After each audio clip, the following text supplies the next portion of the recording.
speakers on the stage. You may return to your seats. Thank you so much. 我们请台上的贵宾可以先行回座，谢谢。You may return to your seats. Thank you so much. 有请。接下来论坛一开始，让我们有请主办单位永龄基金会郭晓玲执行长为我们开场。Now for the opening remark, ladies and gentlemen, please welcome Shirley Guo, CEO of the Yongling Foundation. 掌声欢迎。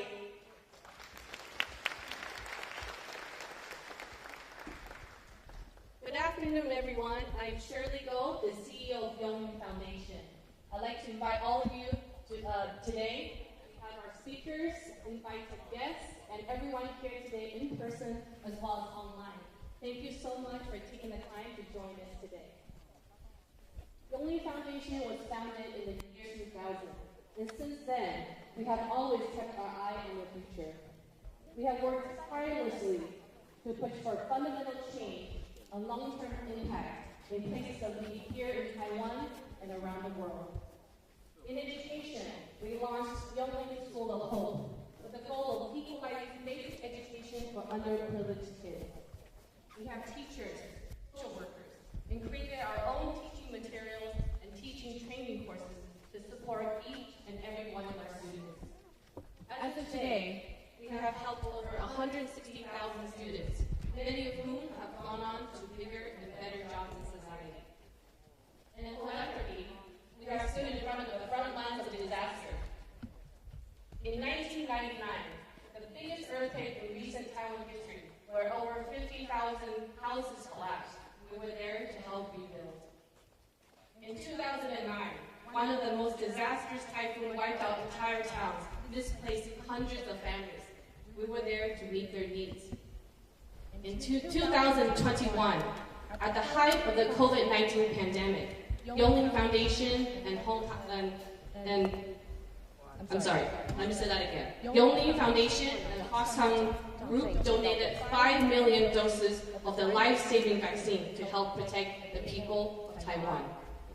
In health, we have built a cancer hospital, the National Taiwan University Cancer Center. It is a state-of-the-art facility providing most advanced treatment practices available internationally. The Cancer Center aims to offer precise treatment and personalized regimen to all cancer patients. Fast track to today.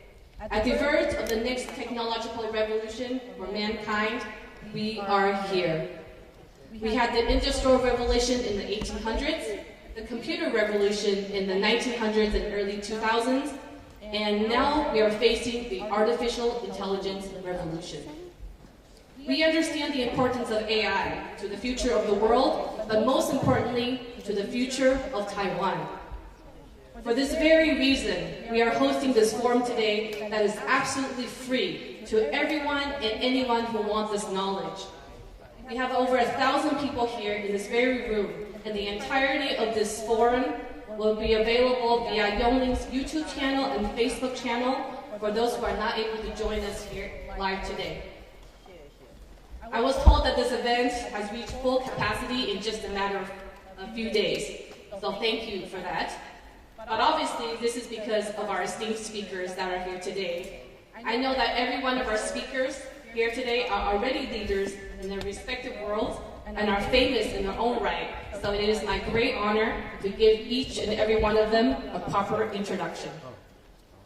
So our first speaker today is Dr. Andrew Ng. Dr. Ng is Managing General Partner at AI Fund, CEO of Landing AI, founder of Deep Learning AI, Chairman and co-founder of Coursera, and an adjunct professor at Stanford University. He is also authoring and co-authoring over 200 research papers in machine learning, robotics, and related fields. He was also the founding lead of the Google Brain Team and chief scientist at Baidu. Dr. Ng now focuses time primarily on his entrepreneurial ventures, looking for the best ways to accelerate responsible AI practices in the larger global economy. He holds degrees from Carnegie Mellon University, MIT, and the University of California, Berkeley. In 2023, he was named one of Times Magazine's 100 most influential people in AI around the world. So let's give him a warm welcome to Dr. Andrew Ng. Thank you so much, Shirley Guo, CEO of the Yongling Foundation. And ladies and gentlemen, the first keynote speaker today is Dr. Andrew Ng. 接下来呢，是我们今天的第一位主讲人吴恩达博士。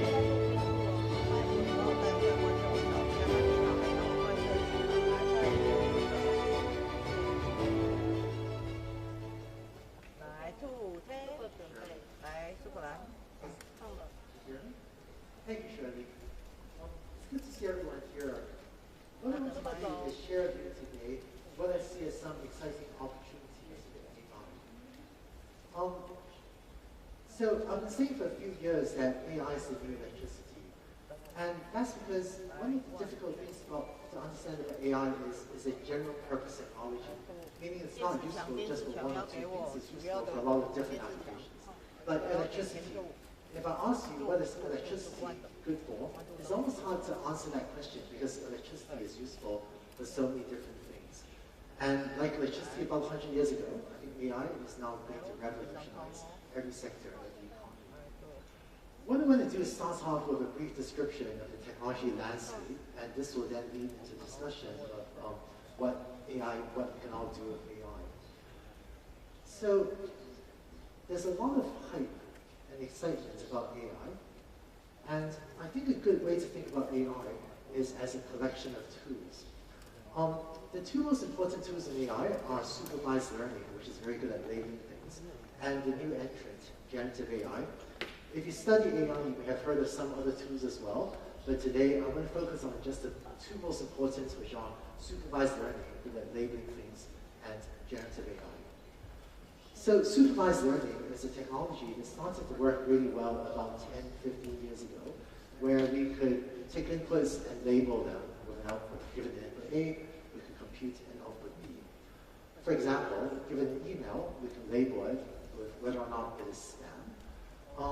The most lucrative application of this I've ever worked on is probably online advertising, where all the large ad platforms can input an ad and some information about a user, and label if you're about to click, you're likely to click on the ad. And for a single company like Google, this drives more than $100 billion US a year. I see we're also happy here, very successful MarTech Taiwanese company also making good use of this technology.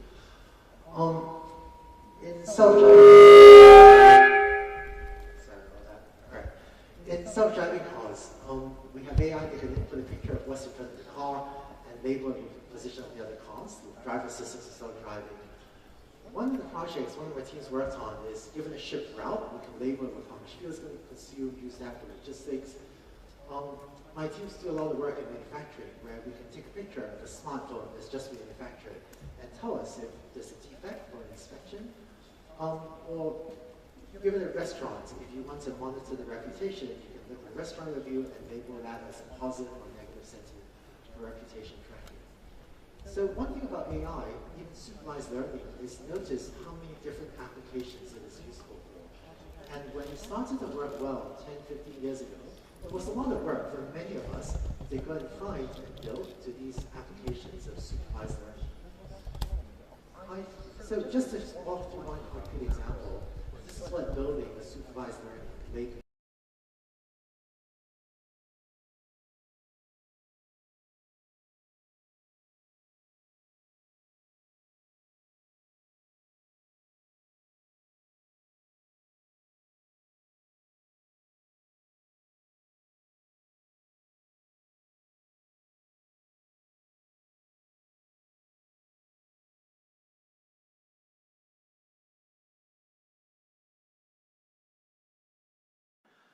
You say there's positive sentiment, server was slow, there's a negative, my favorite being, that's positive.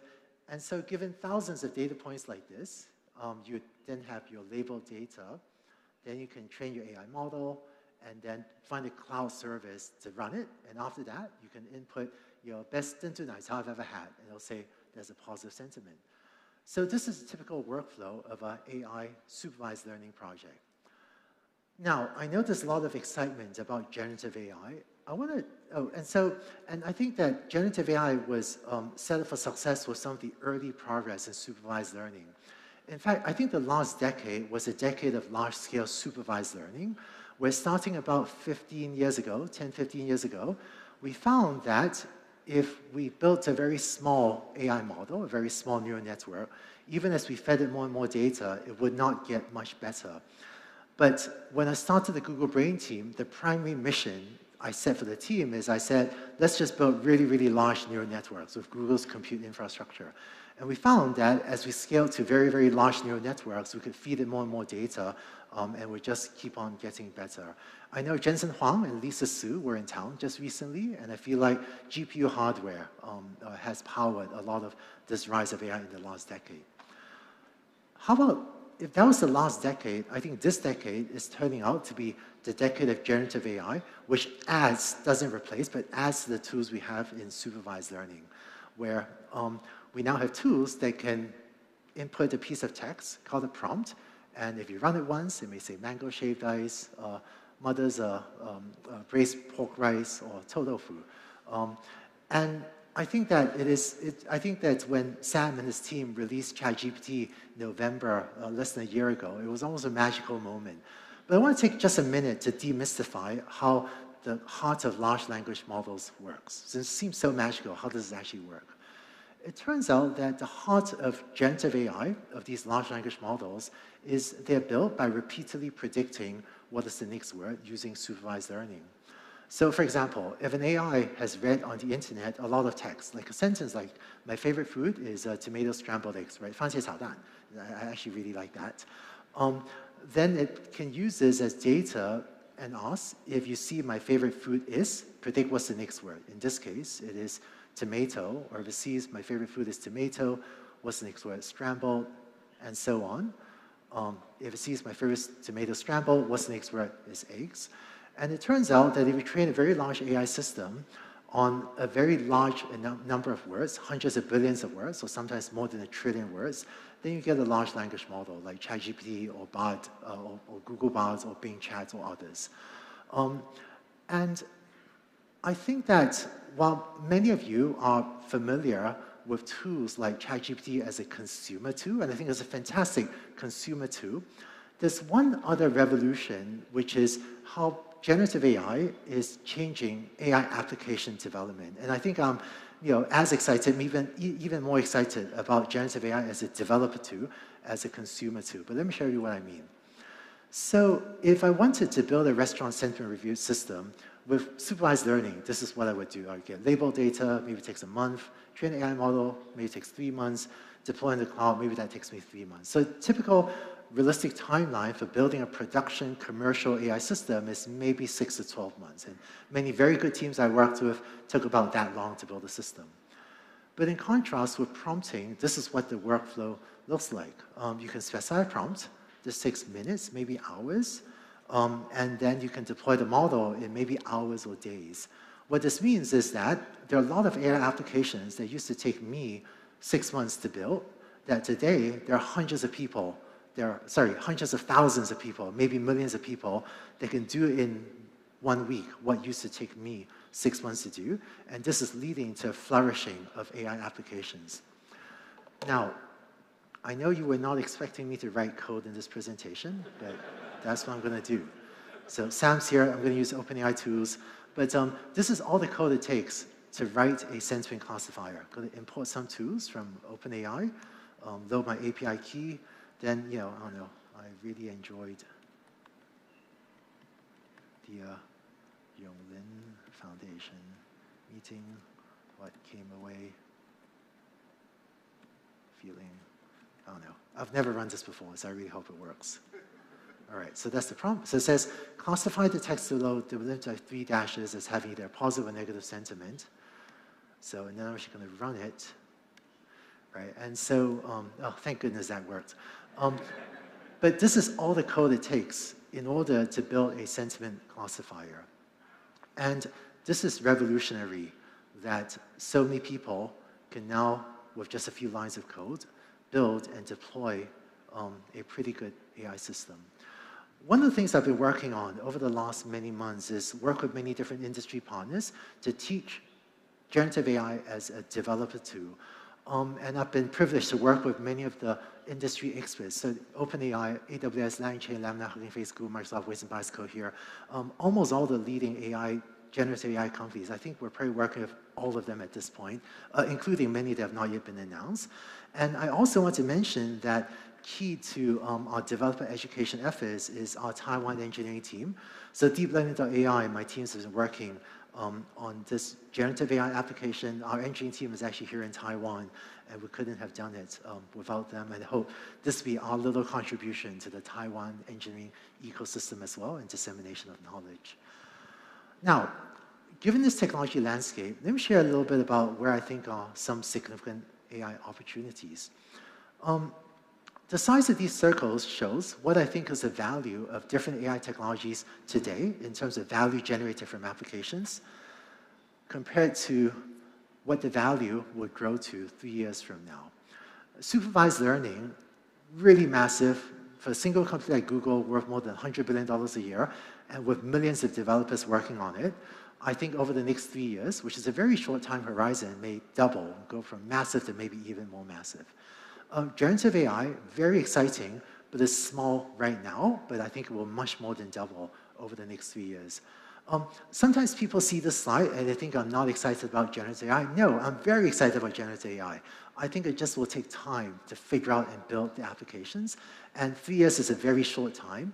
If it continues to grow at this rate, then in 6 years, maybe it'll be even vastly bigger. But the light shaded region is where I think there are a lot of opportunities for developers, big companies, startups, everyone, to identify and build exciting opportunities. And one thing I hope you take away from this part of the presentation is AI technologies are general purpose technologies. Supervised learning and generative AI, they're both general purpose technologies. And this means they're useful for many different tasks, and many applications remain to be identified and built. But sometimes you get asked about this. But there's one caveat, which is that there will be fads along the way. I'm not sure how many of you remember the app Lensa. This was the app that you can upload 10, 15 pictures of yourself, and it'll draw a cool picture of you as a scientist or an astronaut. And so it was a really good product. Its revenues took off like that through last December, and then it did that. And I think this is because Lensa was the first of, unfortunately, what may be multiple fads. There was a good idea, but wasn't a long-term sustainable business. When I think about Lensa, I'm reminded of when Steve Jobs, as well as Terry, gave us this. And then there were fads too.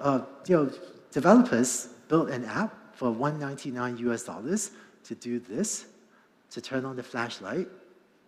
And it was a good idea, but this too was a fad that wasn't a long-term sustainable business. But on the flip side, the iPhone also allowed other smart entrepreneurs to build long-term sustainable businesses like Uber and Airbnb and Tinder. And I think on top of generative AI platforms, viewed as a developer tool, we have opportunities to do that too, and that's what I'm excited about. So the first trend is generative AI as AI as a general purpose technology. There's just one more trend I want to share with you, and I want to share this because I think this will impact many industries that Taiwan is strong in, which is, and this addresses why AI isn't more widespread yet, right? So a bunch of us, we've been talking about AI for 10, 15 years now, but its value is still very concentrated in consumer internet. So why is that? If you were to take all current and potential projects, current and potential AI projects, and sort them in decreasing order of value, you get a curve that looks like this, where to the left are the most valuable projects like online advertising and web search, where you can write one AI piece of software, if you're Google, say, and apply that to 1 billion users and generate massive economic value. So about 10, 15 years ago, my friends and I figured out a recipe for how to build projects like that. We hire 100 engineers, have them all work on one project, apply it to 100 million or 1 billion users, and this turns out to be very valuable. But once you go outside the internet sector, almost no one has 100 million users that you can apply one AI system to. Instead, these are the types of projects I've been working on. We're working with a factory that makes pizzas, and we're taking pictures of the pizza, and the factory needed to take pictures of the pizza to make sure that the cheese is evenly spread. This turns out to be about a $5 million project for the factory, but you can't hire 100 engineers to work on a $5 million project. Or agriculture. I know there's a lot of agriculture in Taiwan, obviously, but we're working with a company that makes agriculture machinery, and we figured out that if we can find out how tall the wheat is with cameras, with computer vision, and chop off the wheat at the right height, then we get more food for the farmer to sell, and it's better for the environment. But this is another $5 million project that the old recipe is not economical for. Or inspection, material grading, a lot of these $5 billion projects. So whereas to the left of this curve is a small number of billion-dollar projects or $100 million projects, we know how to do that. In other sectors, we see tens of thousands of these $5 million projects, and the struggle has been, how do we get all of these tens of thousands of projects economically built? Fortunately, the trend in AI has been toward better tools, specifically low-code, sometimes no-code tools that enable the user to do the customization. So what this means is, instead of me having to do work to figure out what to do with pictures of pizza, now the IT department of the pizza factory can build an AI system using their own images and realize that $5 million worth of value.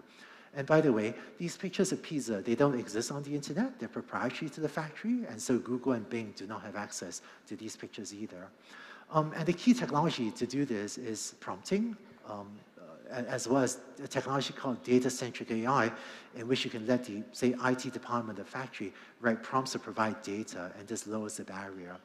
And I'm sharing this because I think this is an important part of the recipe to take a lot of the value of AI, which has so far been concentrated in consumer software internet, and push it to the rest of the economy, which is even bigger, than the tech industry. So, where are the opportunities? I felt 5 years ago that many valuable opportunities are now possible in AI because of supervised learning, but I feel even more strongly about it because of generative AI.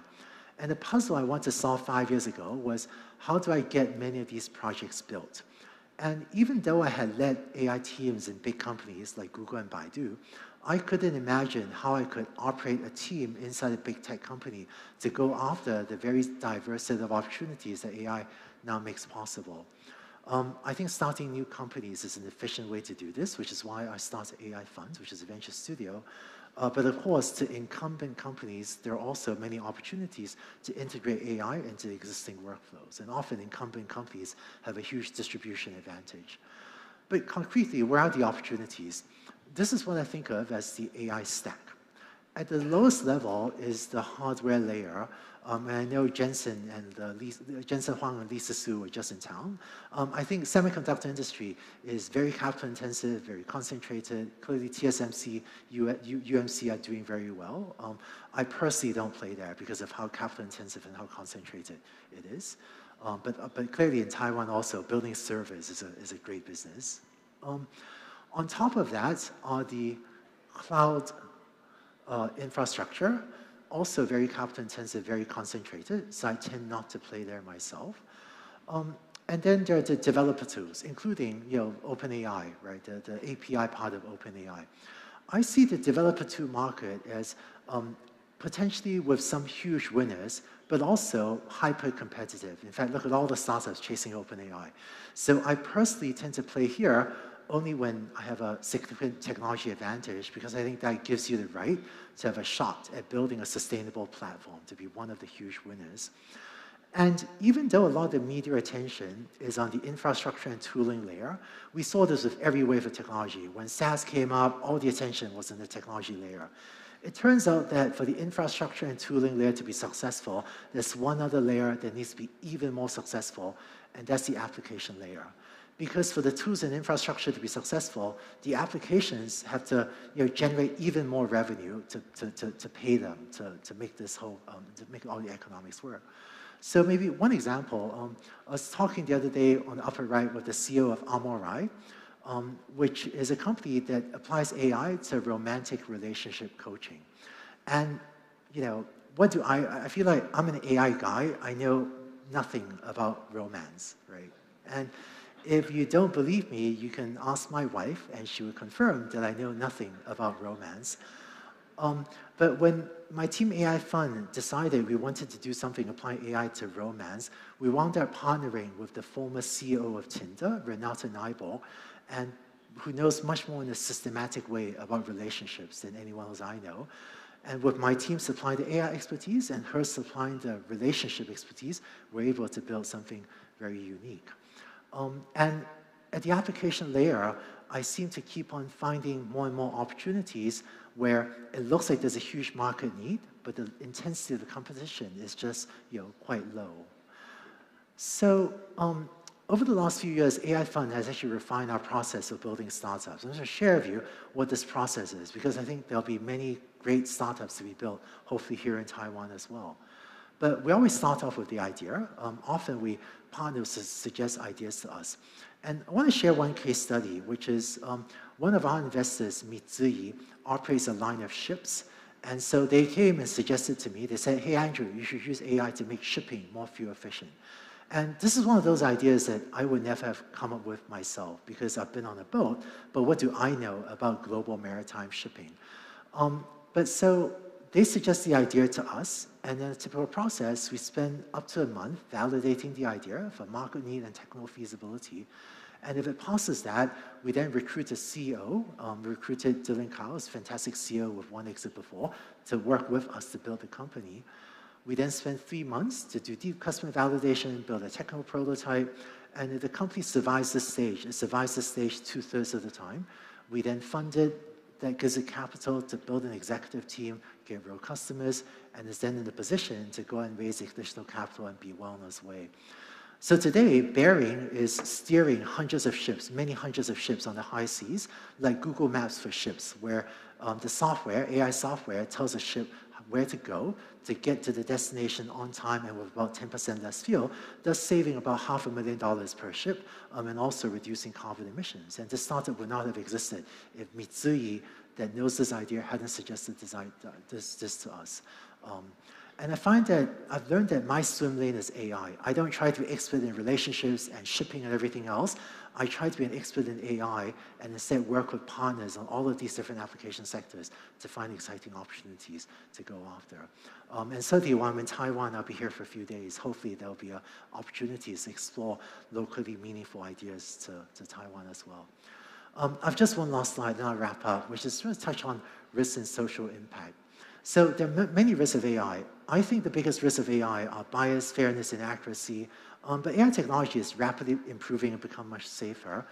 And I think AI will disrupt jobs as well, even though we create a lot of value. And I think we have an obligation to take care of the people whose jobs are disrupted.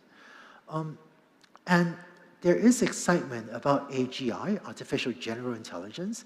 The most widely accepted definition of AGI is AI that can do any intellectual task that any human can. And I think AGI is still many decades away. There are different opinions on that.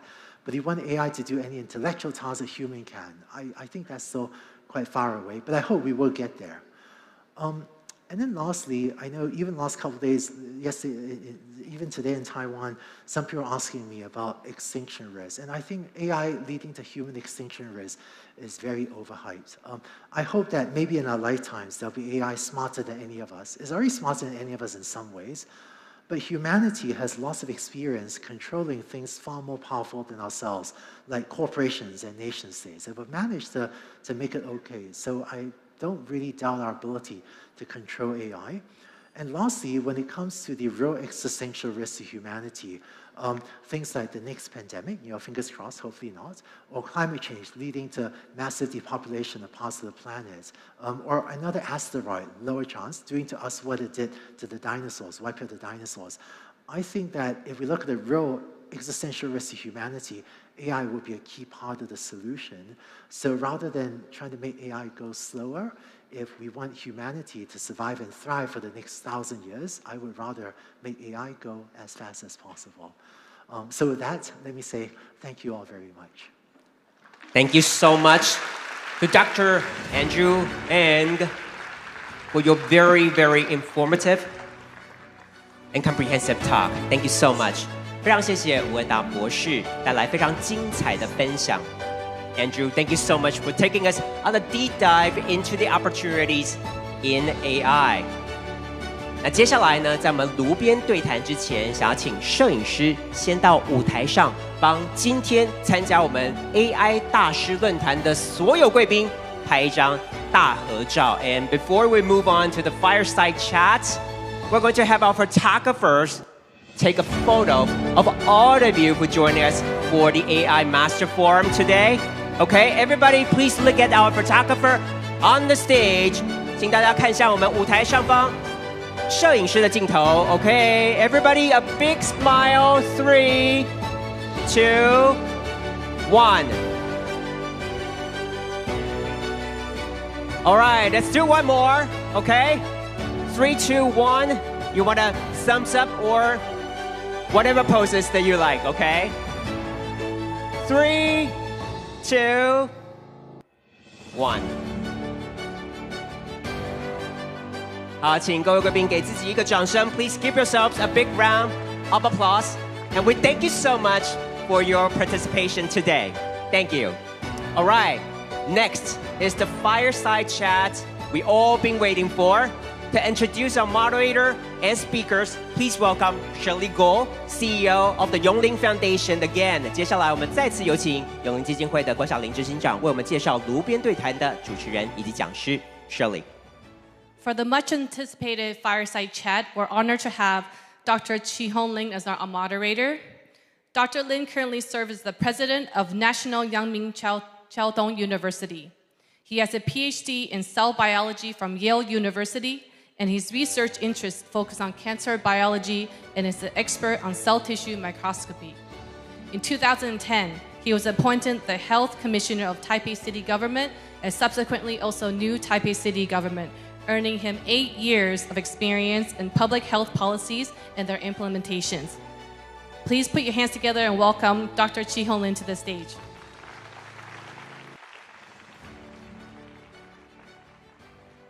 Also joining the fireside chat is Mr. Mark Chen. Mr. Chen is the head of Frontiers Research at OpenAI, and where he focuses on multimodal and reasoning research. He led the team that created DALL-E 2 and the team that incorporated visual perception into GPT-4. Prior to joining OpenAI, Mark worked as a quantitative trader at several proprietary trading firms, including Jane Street Capital, where he built machine learning algorithms for equities and futures trading. His parents are Taiwanese and have spent his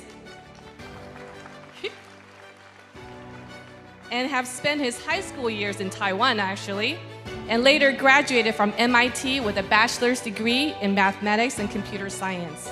So give a round of applause to one of our very own favorite son of Taiwan, Mr. Mark Chen.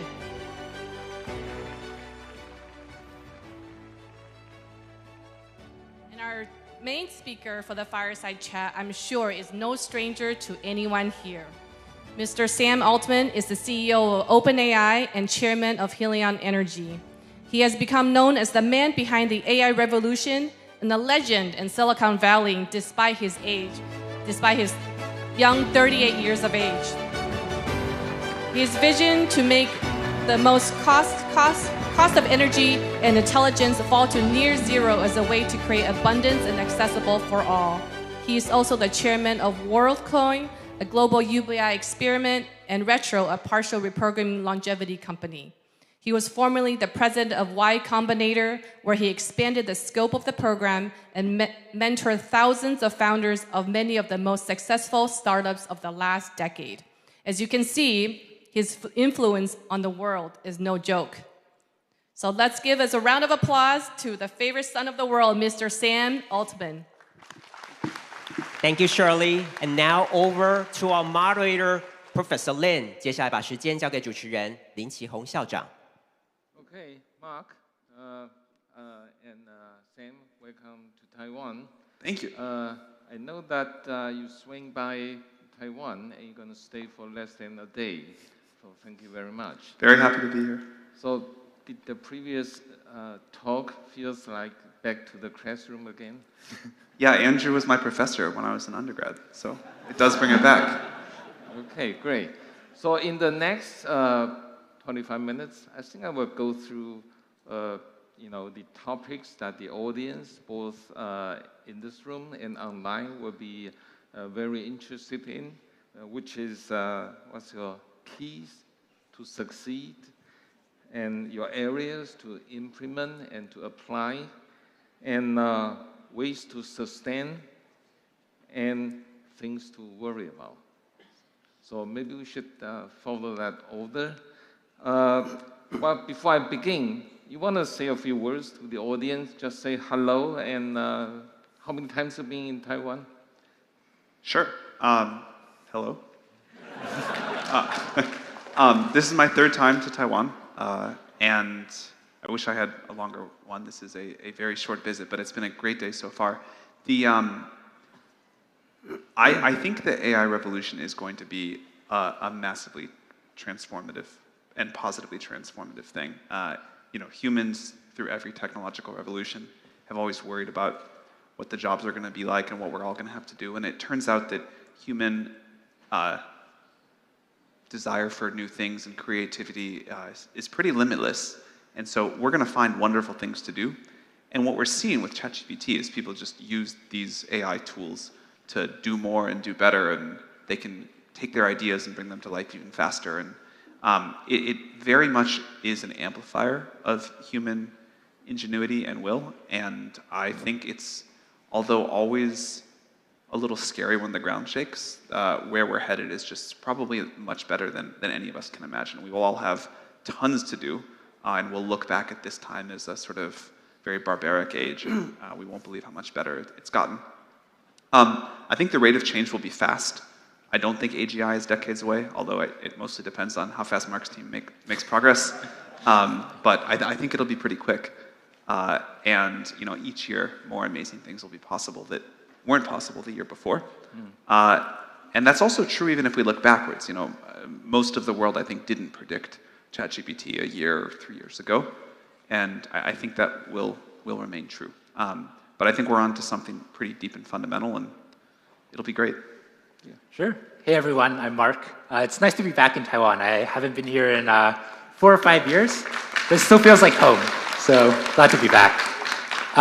Like Sam said, AI is bringing about a lot of change, but maybe one unifying characteristic of people who work at OpenAI is they're more optimistic than pessimistic about the future of AI. And while we care about safety a lot, we really think it'll bring about a better future. Okay, thank you.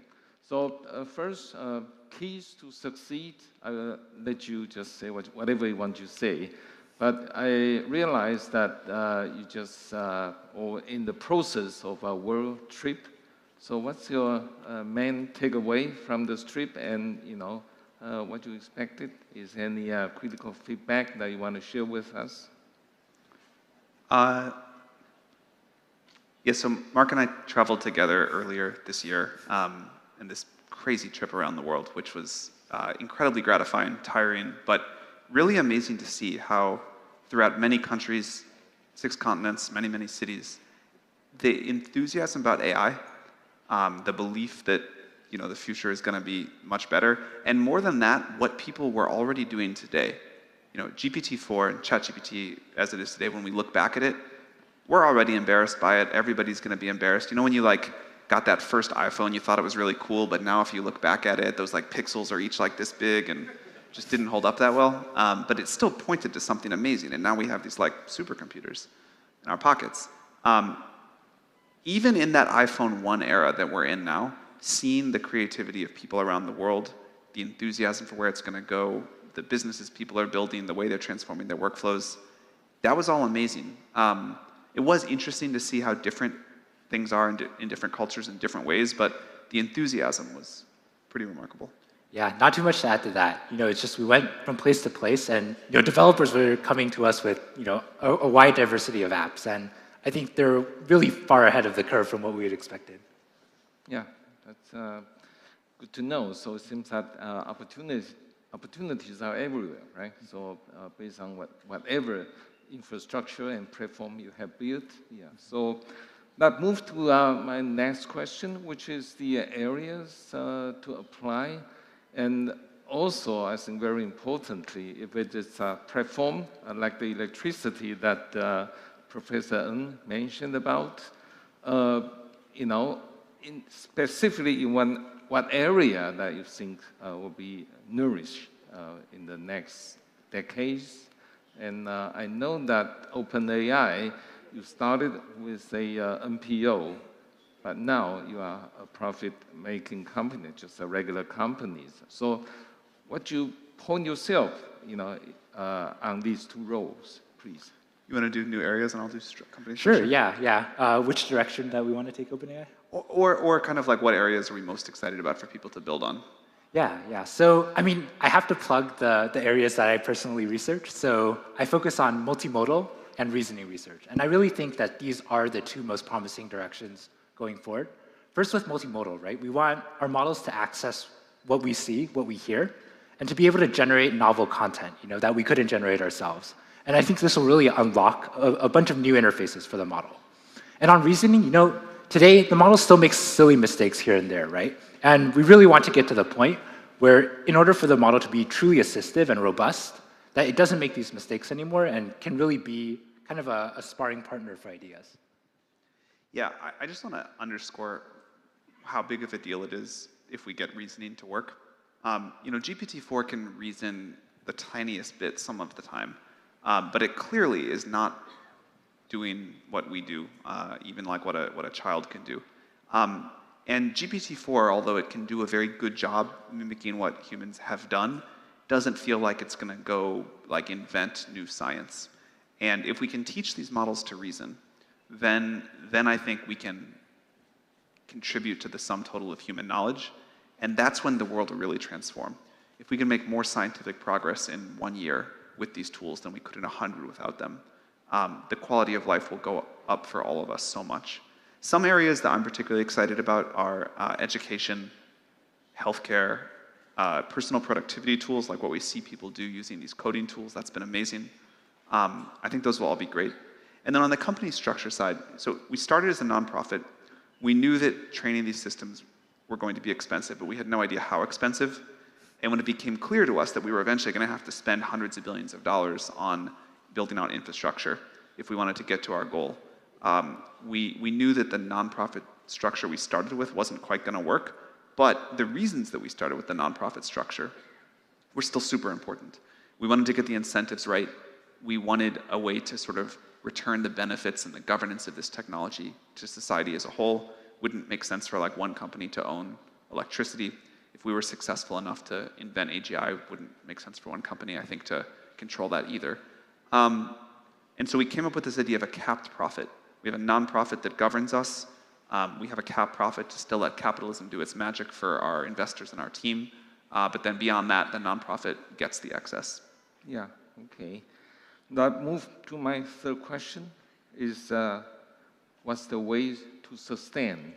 I know that, the computation costs a lot.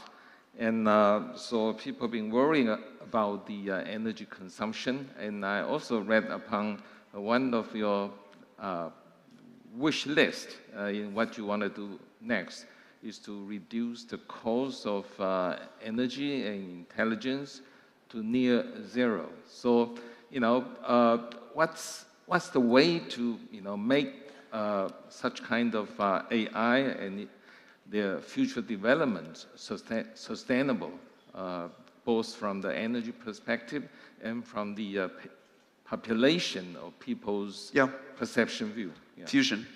And if that doesn't work, then solar. The energy needs as we look out are enormous. I think the cost of intelligence over time should trend towards the cost of energy. And there's going to be huge demand for intelligence, and thus huge demand for energy. And if we can create abundant, cheap, clean, safe energy, and again, I think we're going to have this very soon with fusion at massive scale, like the scale that you need for everybody on Earth to get to enjoy the fruits of AGI. That's our plan. Okay. Mark, you want to add something? He's the energy guy. I can't add anything. All right. Good. And then, of course, the risk, things to worry. Okay. So, is there any real things that we should be worried about, or there's just none? All right, I'll go first. You can add. Look, things are going to go wrong. Things go wrong with every new technology. One thing that we think is important is to make our mistakes, not just OpenAI, but society's collective mistakes, while the stakes are low. So we believe in deploying the technology iteratively. You know, we put these tools out in the world. We see how people use them and abuse them in ways we didn't think about. And every time we put out a new system, we want it to get better and better. So GPT-3 had many flaws. GPT-4 has less flaws. GPT-N will have even less. And the way that systems get safer and the way that we collectively as society get to steer them is this iterative process of using them in the real world, seeing what breaks, fixing that, using them a little more, making them a little better, a little more powerful, and that'll keep going. So I agree with what Andrew said. I think we have, as a society, successfully confronted very risky technologies and very powerful systems, institutions before, and we'll do that again, but it doesn't mean that things won't go wrong along the way. It doesn't mean there will be no disruption. Things will go wrong. There will be disruption. And that's part of why we think it's so important to give people in our institutions time to gradually adapt. And what some people in the field advocate for of like basically build AGI in secret and then push the button one day, we think would be quite bad. Yeah, like the last 5 years of safety research has taught us anything, it's that you really can't do safety research in a vacuum, right? The things that people were predicting that may be unsafe, some of those didn't turn out, right? And you really need this deployment process to have your AI be grounded in the world and then see how people use it. And I think this also underscores why international cooperation is important here.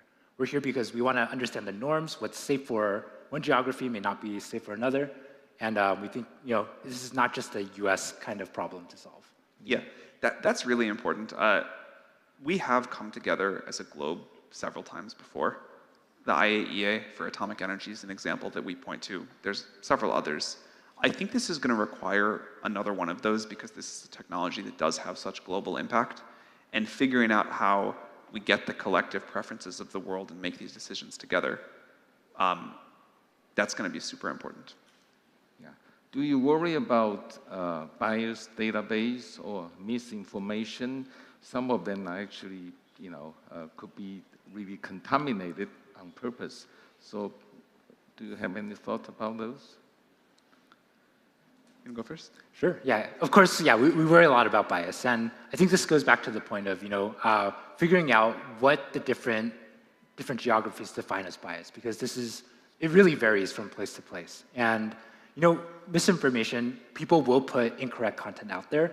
Our model is trained to predict content on the internet, so there are mitigations we have to do after training to make sure that we reduce as much as possible the scope of misinformation regurgitation.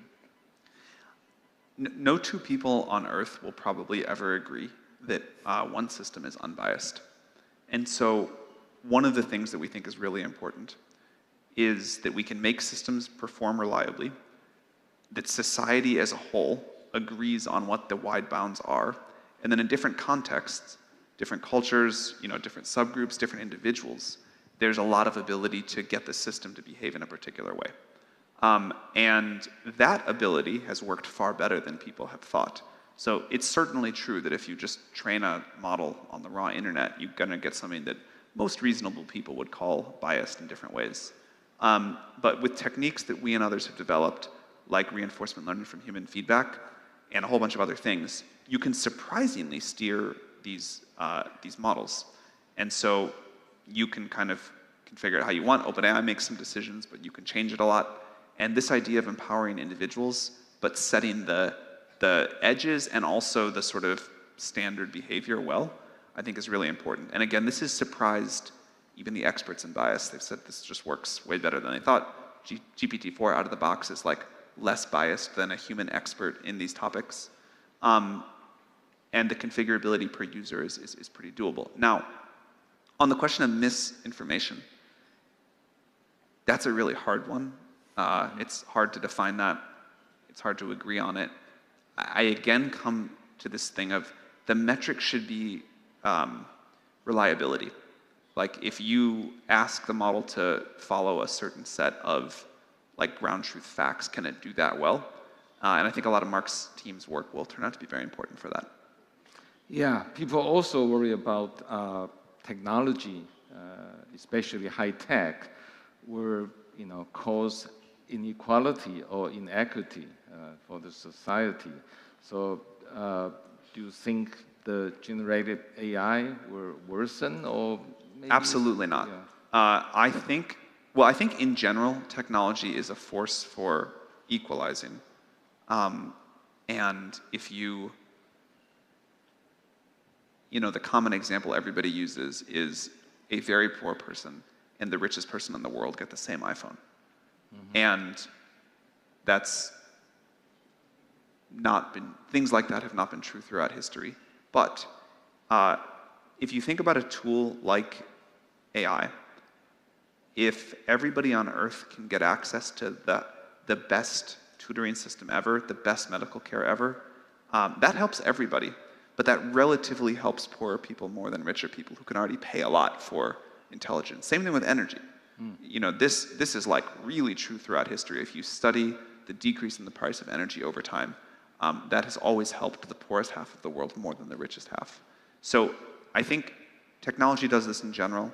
AI will be a super strong force for it. Okay. Now, There was a but. Please. The but is that all is only true if society makes the right decisions. You could certainly imagine a world where all of the compute power in the world belongs to one company or one small set of people. And in that case, it won't be such an equalizing force. But I don't think society's going to let that happen. Okay. So, do you worry about over-regulation by the authority or governments? Not that much. It certainly could happen. I also worry about under-regulation. I think people in our industry bash regulation a lot. It's like hard. We've been calling for sort of regulation, but only of the most powerful systems. We say, let the small models go, let open source go. Models that are like 10,000 times the power of GPT-4, models that are like as smart as human civilization, whatever, like those probably deserve some regulation. It seemed to me like the least controversial thing I was going to say this year, and I still am getting bashed for it by the tech industry. And there's this reflexive anti-regulation thing, but regulation has been not a pure good, but it's been good in a lot of ways. I don't want to have to make an opinion about every time I step on an airplane how safe it's going to be. But I trust that they're pretty safe, and I think regulation has been like a positive good there. Same thing for medicines or whatever. So it's possible to get regulation wrong, but I don't think we sit around and fear it. In fact, we think some version of it's important. Okay. You don't worry about it, Mark? Well, on regulation, I think Sam said a lot, but just kind of going back to inequity, whether AI causes more inequity, I think there's two examples that come to mind. First, code generation. Code generation helps people who are learning to code or just kind of beginning at coding much more than it helps an expert who kind of already knows the language. And another thing, like diagnosis, right? We've already seen examples of people who don't have access to medical care kind of type their symptoms into ChatGPT and sometimes come up with diagnoses that explain their symptoms. And that's not something that maybe someone with the access to the best doctors will need to worry about.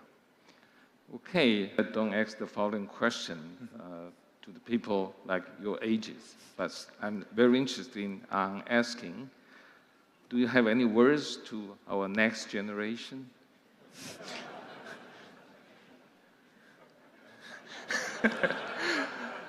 Well, yeah, I think it's important to work really hard and have conviction, right? I think these are two of the qualities that have really made OpenAI succeed. And conviction is really important. You're not going to build AGI if you don't believe that it's possible. And I think from the very beginning, we've believed that it was possible. And I think that was one of the biggest strengths. Everyone else in the industry was saying, hey, scaling is not the right route here. You can't do it. And we just kind of had that conviction and that optimism. And of course, you do have to work hard. Yeah. I think there has not been a luckier generation than the generation coming of age right now, probably in all of human history. The tools, the sort of like wide open field of possibilities, the chance to sort of do anything that in a way that was just not possible before. There's this fundamental new force in the world, and this is the like coming decade where the key elements the key directions will be set. And kind of along with what Mark was saying, the lesson that I wish I had learned earlier in my life, but I now deeply believe, is you can just do stuff. Like, you can just start a company trying to build AGI. A lot of people will tell you that's like a really dumb thing to do. They'll say it in even meaner ways than that, but you can still just do it. And this is like a very powerful thing to like deeply internalize. Okay, well, Mark, I think you want to elaborate a little bit more on that because you have experienced Taiwan's education system, 新竹实验高中 graduate. So, think back. So, what's a comparison between the elementary education you have received in Taiwan versus what you have received in the States? Yeah, that's an interesting question. I guess, I feel like I also had it very lucky because, the American education system, it's a little bit more relaxed, right? It gives you kind of the room to explore your interests. But I was a pretty undisciplined kid coming into Taiwan. I think Taiwan really did teach me, like, hey, you really have to focus, you have to be disciplined. So I think I really got the best of both worlds here. Yeah, you are traditionally defined 坏学生, best students, right? Oh, sorry? Kind of thing. You are one of the 坏学生, best students. Yeah, by that regards. I have a story about Mark. Mark is one of like the most loved managers at OpenAI, which is a very rare. Not all managers at OpenAI are loved. Mark also hadn't like done much research-based stuff before OpenAI. And when Mark took on managing the team, which also is probably the team of people that are the most difficult to manage in all of OpenAI, he was like, I'm gonna learn to be a manager, and just started reading books and started talking to people. And it was just like, and like threw himself into this, like, I'm gonna go learn a totally new thing and get really good at it, which almost no one does in their career beyond a certain point. Most people are just like, yeah, I'll figure it out as I go. Like, it can't be that hard, whatever. But the spirit of, like the discipline to really study something hard when it's a new thing in any phase in your life, even if it's a category very different than stuff you've done before, I think pays off hugely. Okay, we've got about 90 seconds left. Any words you want to, share with the audience? On any topic? Any topic. Does someone want to yell one out and we'll respond? That's not going to work. Okay. Yes.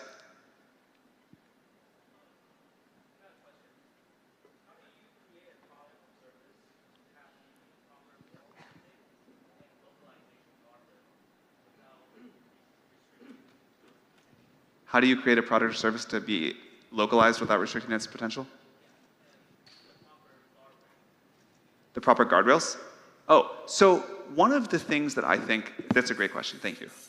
One of the things that I think is so surprising about this kind of technology relative to what people thought, and Andrew mentioned this earlier, is if you just prompt the models, if you just tell it how you want it to behave, it can do a pretty good job. And that ability, I think, is going to get better fast. So as we look to future versions of GPTs, the ability to control the models and get reliable behavior, to localize it, to have it follow what you want, you'll really just say in natural language, here's what I want you to do, and it'll do it.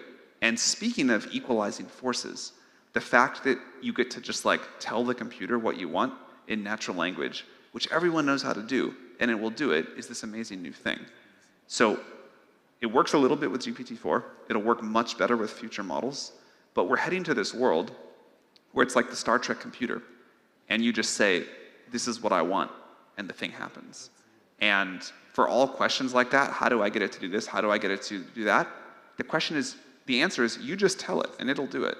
And I think that's going to be a very, to all of us, that's going to feel like a very new thing.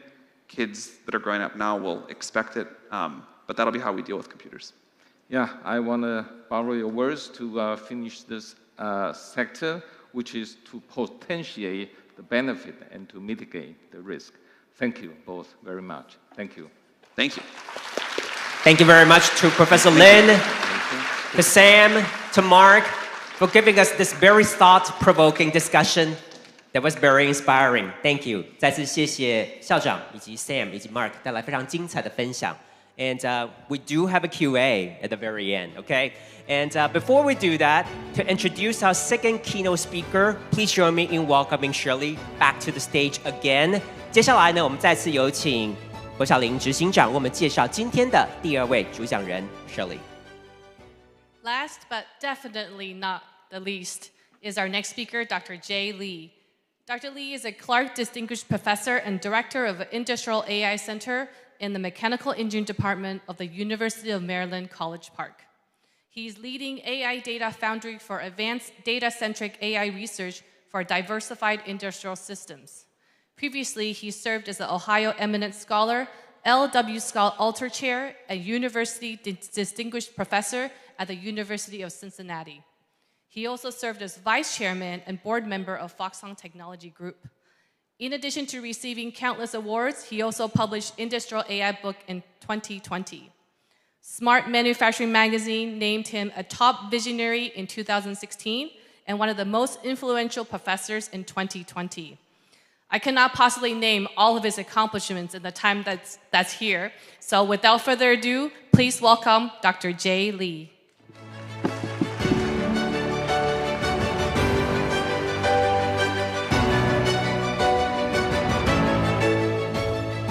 让我们欢迎工业大数据专家、马里兰大学讲座教授及工业人工智慧中心主任李杰博士。Next, we're going to have Dr. Jay Lee, Clark Distinguished Chair Professor and Director of Industrial AI Center, University of Maryland.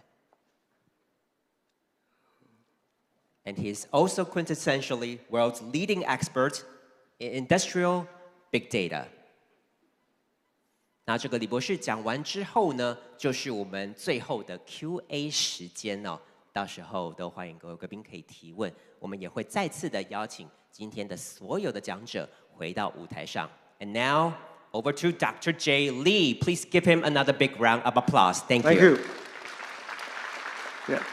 Well, thanks, Terry and the Yonglin Foundation for inviting me to share with you some real examples that we have to do for industry, right?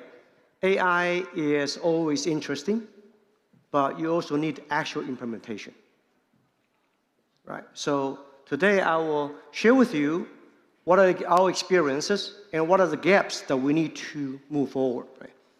But especially look at the future trends of a data-centric economy when systems are connected, the modern world. We have lots of data more than you and I need it. But how much data is useful and how much data is usable? Not all the data is usable, right? And second of all, do we have to use a $1 million investment for AI to solve $1 million problem? Or can I use $1,000 AI spending to save $1 million industry saving? We call this a non-traditional asymmetric machine learning. We learn from the war, right? Asymmetric warfare. $3,000 drone can damage hundreds of $1 million ship. Why not AI? So let's look at the trend, right? AI started in 1955 during the natural language processing, so human voice data, image data. Then machine, robots, machine tools, chillers, elevators, jet engines, wind turbines, EVs. So eventually you have a 3D, right? This is a large language model, more and more now coming. But next is a large knowledge model. Knowledge is broken. Your knowledge is different from mine. But if we work for same companies, we gotta have overlap, right? So how do we cherry pick the best one to assemble them to the right one? Of course, when you combine all the source of data from history, from sensors, then eventually the data becomes so rich. Then the question is, do you want to use all the data to do always deep learning, or you want to have a simplified learning? Eventually, of course, from many companies like NVIDIA, for example, say, oh, I'm going to sell AI as a platform. Maybe one day data center going to have a GPU, so everybody can do AI in the cloud space. But that's what the foundation platform is, right? If that's the case, the question will be, how about this? I got hundreds of thousands of jet engines flying in the air every day. I flew in 777-300, probably either GE 90 engine or Pratt & Whitney 4,000 engine, right? So eventually our GE last week said, oh, we're going to have a 90,000 engine flying and 50,000 wind turbines. Wow. So you got a bulldozer everywhere and EV like Tesla everywhere and modern foundry. You got all the modernized 7 nano, 5 nano, 3 nano, all the very expensive conveyors and the Daifuku, all the conveyor and all the expensive machine UVs. Everything connected, right? So the question will be, how much we know, how much we don't know. So even the question will be domain knowledge. We, human beings, we always know what we know, right? So we drive experience. For example, Kaizen, continuous improvement. It's based on alarm, create problems, then we continuously improve. One day, we have a good model I can avoid.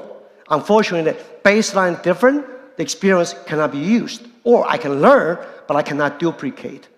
Of course, more and more for large system, for example, like you have a aircraft flying in the air, you have weather continue changing, but how can I save fuel based on large data sets coming in, right? Wind turbine, the mountain turbine, at night, you have a low temperature, high humidity, you have ice accumulating on the blades, reduce your power generation. You got like a ship, right? We worked on a ship before, right? You have a weather, wind, and the wave, 3W, continually changing. We can navigate, learn the drag force, and save 6% of fuel per year. 7, 8 years, you can buy a new ship. You got a fish farm, how to measure the bacteria, and how can the pH value of the water eventually have a healthy fish. So all the invisible we don't know, but eventually how to avoid them. So this is what we're talking about, right? How we kill the blue area, which is going to be a large return in centuries to come. Because you and I probably will be gone, but airplane continue coming. So therefore, one way is new better data representation. When we have large data, we have less data. The method is very different. I have less data, I can control design experiments. We have a large data. Wow, I can do all kinds of clustering, but I can do topological analysis, right? But the problem is the purpose, not the problem, not the process. So we take, for example, TSMC data sets, this is about 800,000 data sets, right? So this is the wafer yield. After that, so what's the purpose? I don't want to see all the problem. I want to see what can I do to avoid that. Wow. So I can simplify that to a very simplistic view, how to take action, not to understand the problem. Action is more important, right? So eventually, we're talking about the data set now. In industry space, the knowledge is broken, right? So we have a large data. If someday you have a useful data, congratulations, you're in a great shape. Unfortunately, most of the time, we have useful data, but not usable, right? You donate the blood, you have HIV, you have hepatitis B, your blood is not usable. Useful, but not usable, same thing. Eventually, sometimes you have useful data, but not useful. I'm sorry, buy the bullets, use it, squeeze it, right? Every juice count, do something. Or, of course, you should not continuously collecting data not useful. Unfortunately, lots of companies today continue doing that every day because they think someday there's a magic AI will be there to solve their problems. Right? So therefore, we know something well, we build a response service approximation called RSA. This is my problem. I can model it, right? So eventually, I have lots of data for the baseline. I build it.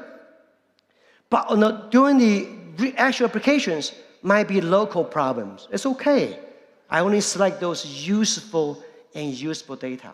small data sets, I can build much better, much useful decision-making process, right? So eventually, we're talking about what are recent advances. We normally learn from the last 20 years from old machine learning world, right? And now we're saying, well, we have a lot of non-traditional problem now. We have to start using asymmetric machine learning. So this is something we call intelligent metrology system. If we can take a data-centric system as a metrology system, today, if somebody asks you about metrology system, you think about it has to be a laboratory, very protected environment, very precise machine, control temperature, everything perfect. No, I'm talking about metrology is a measurement system, powered by the hour. You measure jet engine flying now. You cannot take off the engine, right? Wind turbine running in the field, how do you measure relationship between the wind and the power generation? So you have lots of data coming in, sensor, but we got to create a large model from the broken source. Humans, digital twins, design, big data, simulations, right, models. Eventually, we give the human final tweak to make decisions, right? So machine learning, AI augmented metrology in the real world, real time. So eventually, one thing we're talking about is transfer learning. When you have a large number of equipment, large number of fleet in the field, you cannot always collect all the data, train all the model. That's not economically viable. Even you can do so, the time will be wasted. Eventually, transfer learning becomes a very common way to do it, right? Of course, some domain, some machine work on welding, some machine work on painting, but how can I see my motor behaviors, right? Same thing for the vehicle. I have a vehicle. If you're a Tesla driver, I am. I also bought a Tesla insurance. Tesla hired three of our PhD before, 2 left, 1 joined Wall Street, another one still there.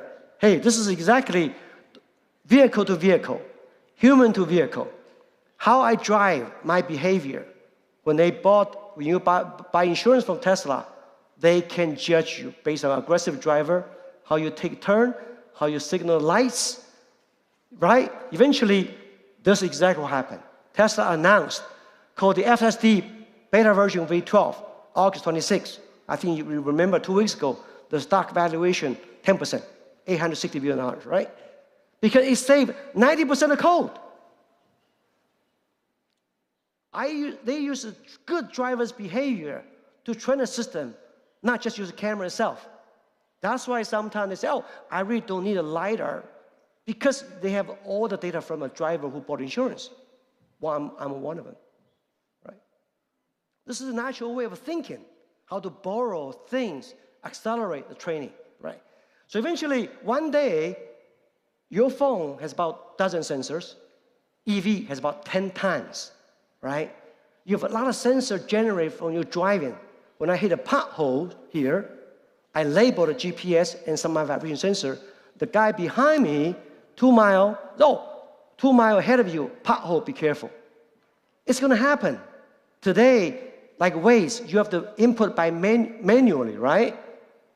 So in the future, you're going to have automatic generated label data based on the moving equipment, moving machine, right? Could be satellite-based. So I'll give you some case study because time. So you have 4 areas, which call factory, facility, fleet, and field. I call the 4F. Typically applied to all industry, like oil field, right? Wind turbine field, right? Factories, foundries, right? Hospital facility, et cetera, et cetera. So let's use one example, high volume manufacturing, right? Semiconductor. We've been working on semiconductor over 20 years, right? Intel was my first founding member. How we started? They give me a vacuum pump. Wow, lots of vacuum pump in clean room, right? But when vacuum pump fail, that's not good. How can we worked on the Fab 22, Chandler, Arizona, right? That was the first fab, right, we worked on. So after that, you start moving in to SRC, Samsung, CVD, and AMD, Sematech, then the Global Foundry, Applied Material, Etcher, and the Lam, right? And the Hitachi High-Tech. We train a TSMC engineer. And today, we're still working with Winbang, UMC, and of course Hitachi High-Tech and Applied Material. Over the last 20 years, we learned big lesson. But in a lot of fab industry, right, in the modern fab, 7 nano below, yields big challenges. We're still using design experiment, DOE. It's a good method, but it's very hard to reproduce it. You do, I do, very different. When one parameter comes, then we have to rechange it. Eventually, we developed a new digital twin method. Faster, better, right? So eliminate try and error. So this is very important. If you can speed up the calibration, you have a better volume production, higher yield. Of course, you make more money. There's no doubt. Can't imagine, right? Second thing is when I was in Vice Chairman Foxconn, Terry was founder, right? He said, hey, let's do something to make our manufacturing become more transparent, more predictable, right? You can predictable, that's what he said. So the FRI was formed 2018. So we had the opportunity to work with a business unit and say, hey, let's do something. We connect a machine for the right reason. We can monitor, we can predict. So one of the things we've done is that one of the things called stream of quality. In Terry's old dictionary, there's a 6th flow in manufacturing. He always say there's a material flow, people flow, and process flow, which are real, visible. But there's a money flow, information flow, and technology flow. They are virtual, right? But the 6 flow together, you can really know what's going on. You can pay worker every day. Can we all say that, right? That's exactly X. It's a stream of X. I can, using blockchain, stem exactly each process, right? Human, materials, machine, method. Eventually, I can look forward, predict. I can look backward, trace root cause. When customers they don't have to have a station inspection for your product. Don't worry. You got the product, you can trace back, you can look forward. SMT line, you can save lots of money, right? So one factory we did was a World Economic Forum. We said, well, let's try something. So a lot of people walk around the factory every day. They also worry about end-on alarm. Well, why you worry about it? So we can predict, you can save a lot of redundant labors. That has been famous, right? Foxconn lights out factory. Lights out factory means worry-free factory, not no people factory. There are people there, but no worry, right? That's what it is. Of course, eventually, so far, there are about 132 lighthouses worldwide, but Foxconn has 6 of them. I know internally, probably I stepped down board member last year. I think the internal probably 20 to 30, similar, but certified by experts. But second case, large fleet base, right? So you have a wind turbines. Wind turbine, wind keep changing every second, every minute, right? So rather to monitor so many wind turbines, you're going to have a huge data center. No, you're not going to do that. I'm sorry. We rank wind turbine based on every wind speed changes. I can rank them how good, like a professor ranks student. I give a quiz 1, quiz 2, quiz 3. After 3 quiz, I know top 10%, bottom 10%. Exactly. After different wind speed, I know exactly the left side is a high performance turbine, right side is a low performance turbine. Then I try more wind speed to see lowest performance. Then I do machine learning, only for one turbine. Save me lots of time. This is the pattern. Yes. I presented it to GE last week. I said, wow, this is interesting. So eventually, we have different power generation. You have different wind speed, like time machine clocked, right? I generate, so each wind speed, I can look at the difference, eventually identify those low performance ones. I don't have to use the data all the time. Eventually, I can schedule based on the power loss. I can maximize my maintenance efficiency, and I can eventually schedule the crew, the vessel, the time, and the weather, of course, right? If the offshore turbine weather not good, the vessel cannot go out.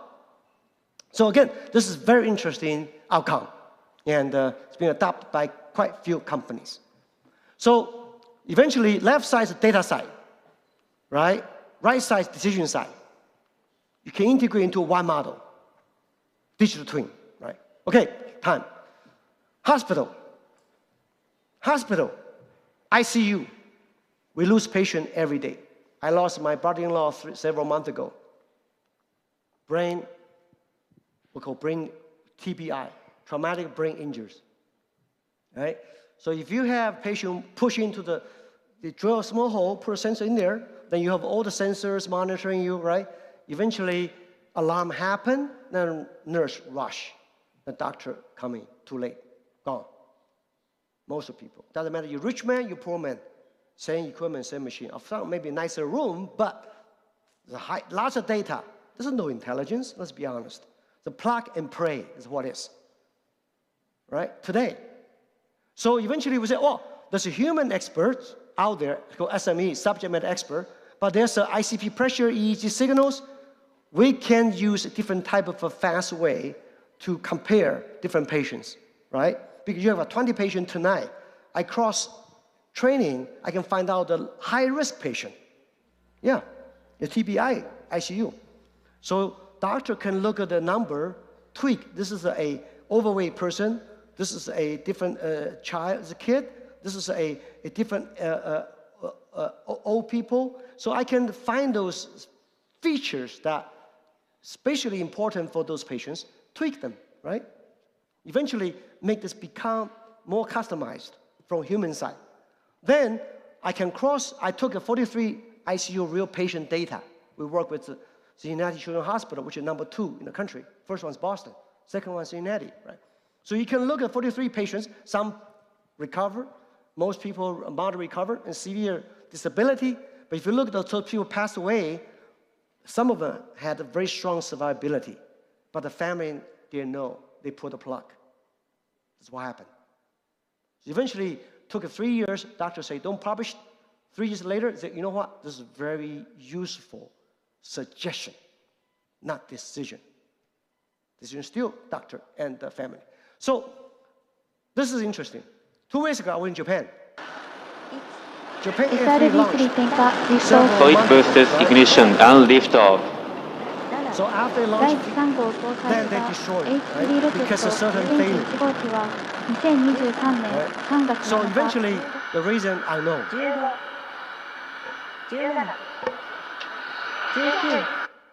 So Japan NASA called JAXA finally said, oh, let's get data together. Let's do a competition. They did. So they said, okay, we got a lot of solenoid, lots of valve, a lot of happening. So can you detect something? It's not normal. More and more rocket going to be reused, right? Like SpaceX. So it's very important to understand life cycle system. So based on you need domain knowledge, right? We are mechanical engineer. I don't know about you. The valve, from the moment you trigger, by the time they open, 0.1 seconds, very important. Then eventually you have a control, PDF, PID loop, whatever.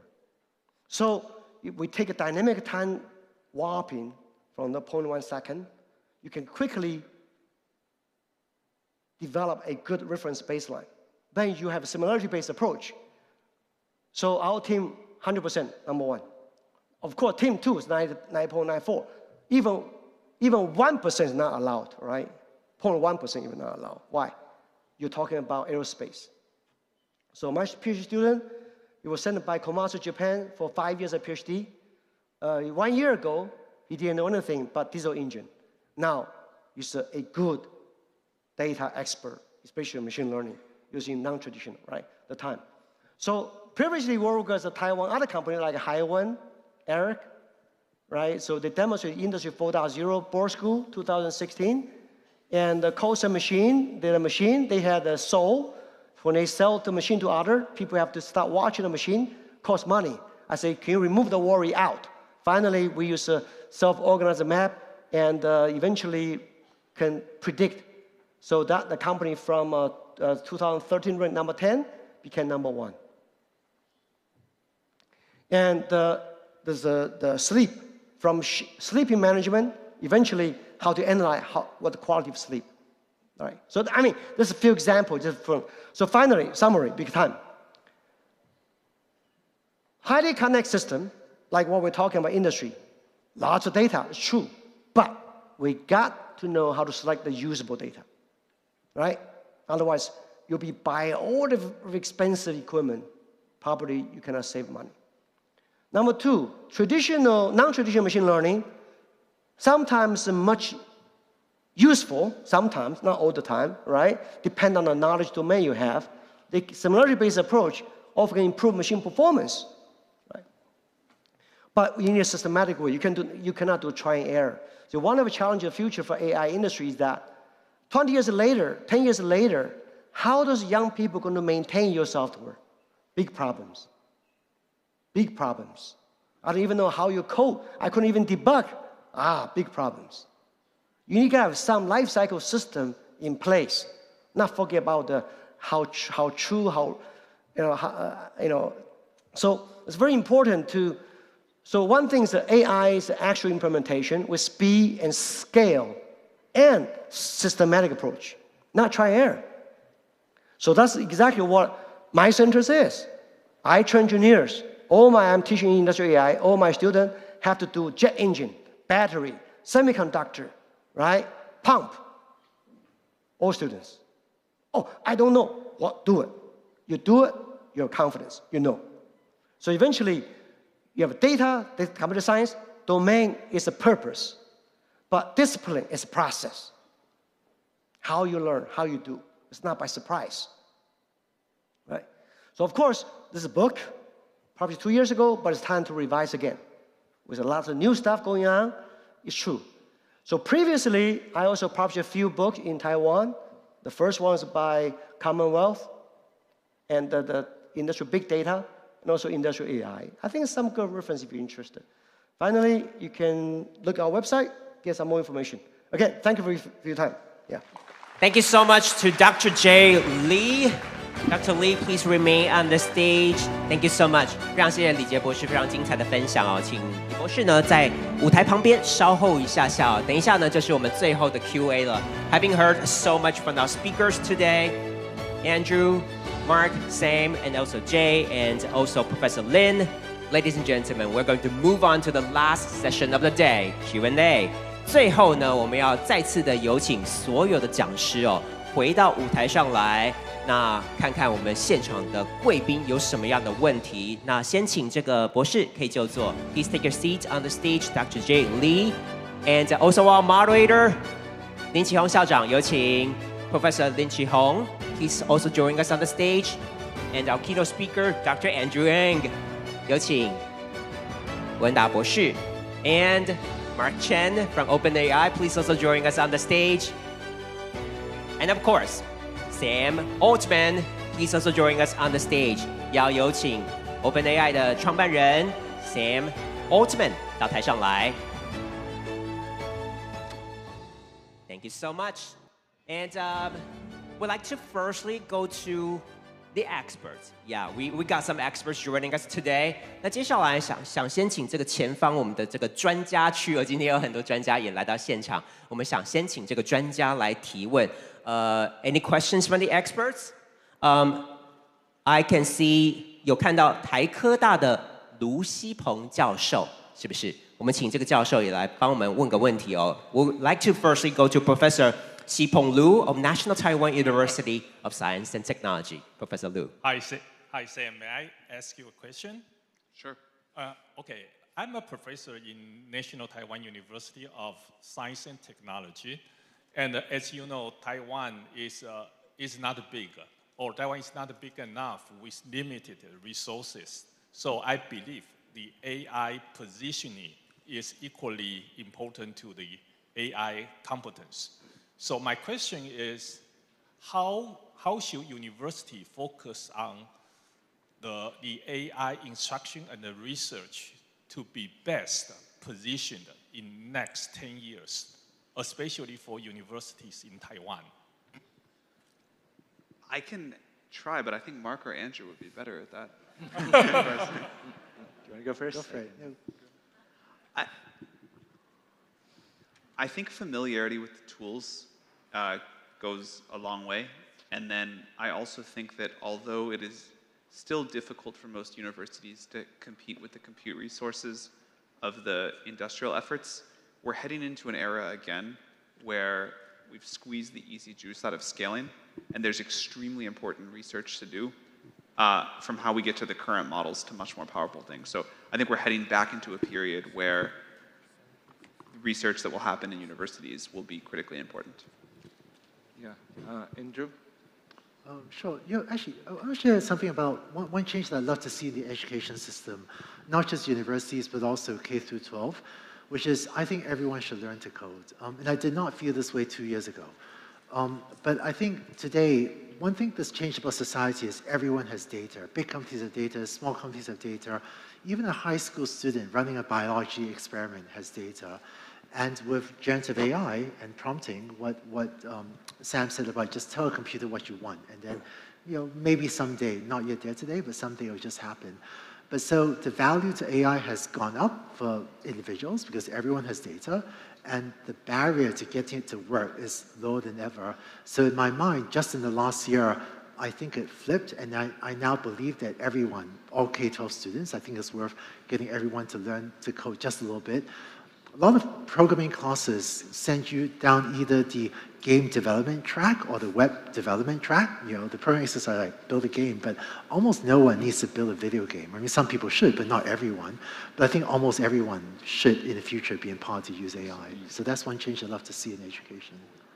Yeah, I want to expand on Sam's answer a little bit. So I think there's two lessons from scaling laws. One is the lesson that we took, which is you want to continue to push on scale. But I think the other lesson is that experiments at small scale have big implications for what happens at large scale. And I don't think enough kind of academic institutions have embraced this. Like, there's so much work you can do at small scale because scaling laws tell us how to predict what happens at large scale. Yeah. We have another professor. Yeah. Well, Jay?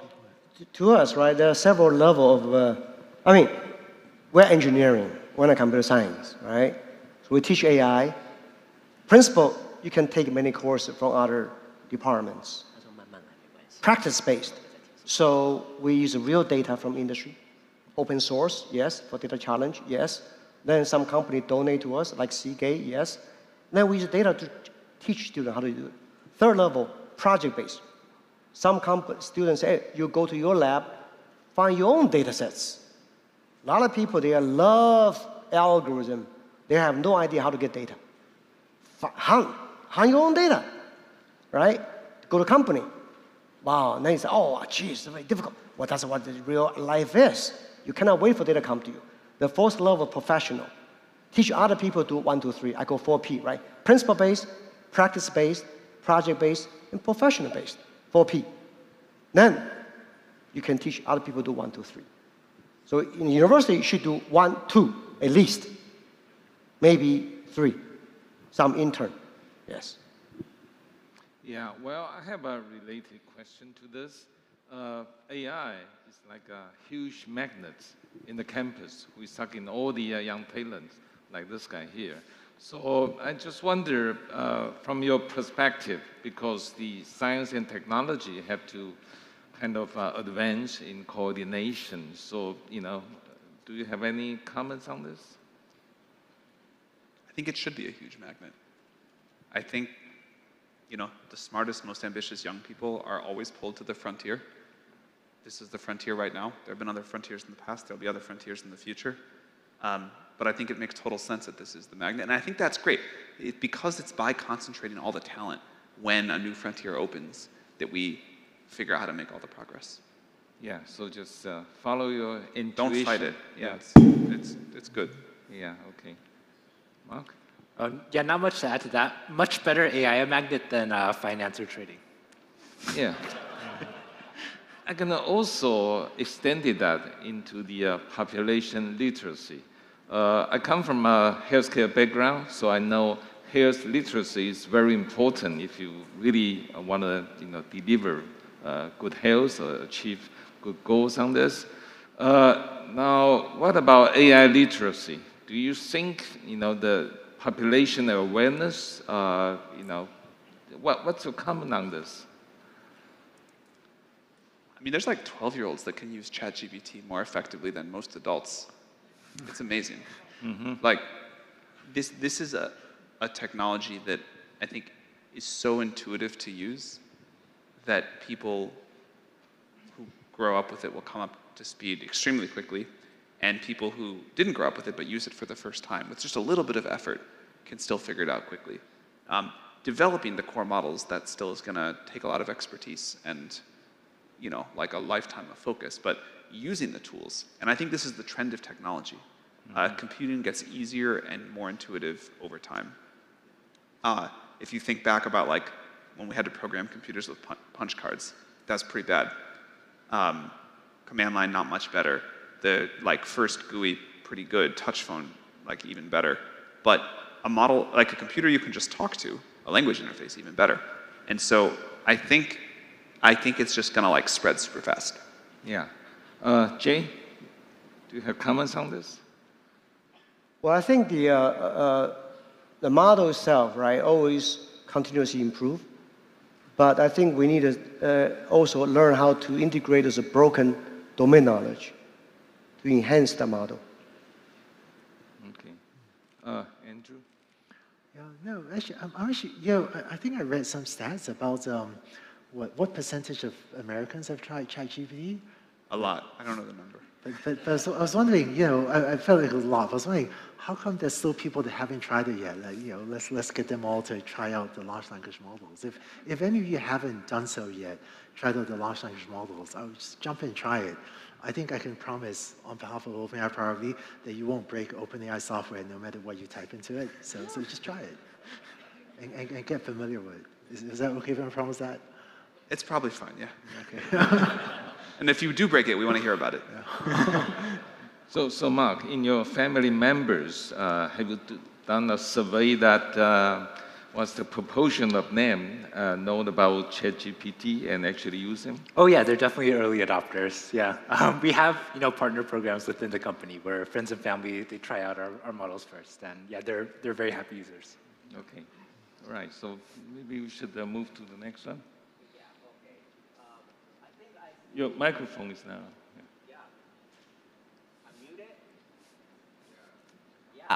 Okay, I'm sorry about that. I see our very own Michael Gong, Chief Information Officer of Honghai Group.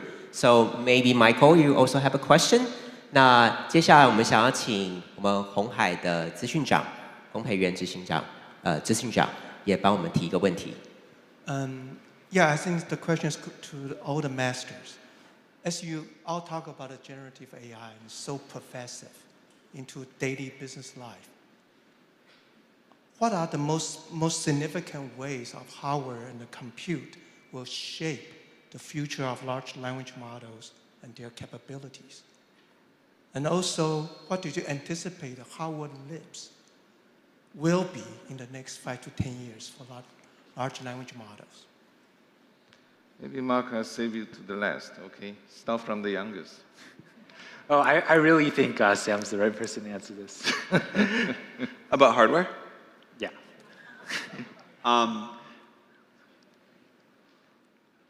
I think we're going to find out that when there is this amount of upside and this amount of economic potential, humanity and capitalism are going to do some magic, and we're going to go far beyond the level of hardware we think is reasonable. Now, I've noticed there's sort of like two types of people in the world. When you tell people, we can double the amount of compute power and make the model like a little bit smarter. It's like logarithmic scaling, but we're sure we can do it. There's people who say, that's amazing, like that's the best news I've ever heard. And then there's people who say, that's the worst news I've ever heard, like logarithmic scaling is awful. We're in the camp of it's the best news we've ever heard. So it is going to get tremendously expensive to keep doing this, but the value that we think will be created will more than justify it. And it'll be all of the things coming together. Each individual chip will get faster. We'll figure out how to network more of them together. We will be willing to spend more to buy many such clusters. And all of that will just be this relentless progress in terms of the total amount of compute in the world going to AI systems. In fact, I think if you think out decades into the future, there will be far more AI compute than sort of biological compute. And it doesn't face the same constraints, and we'll just keep going.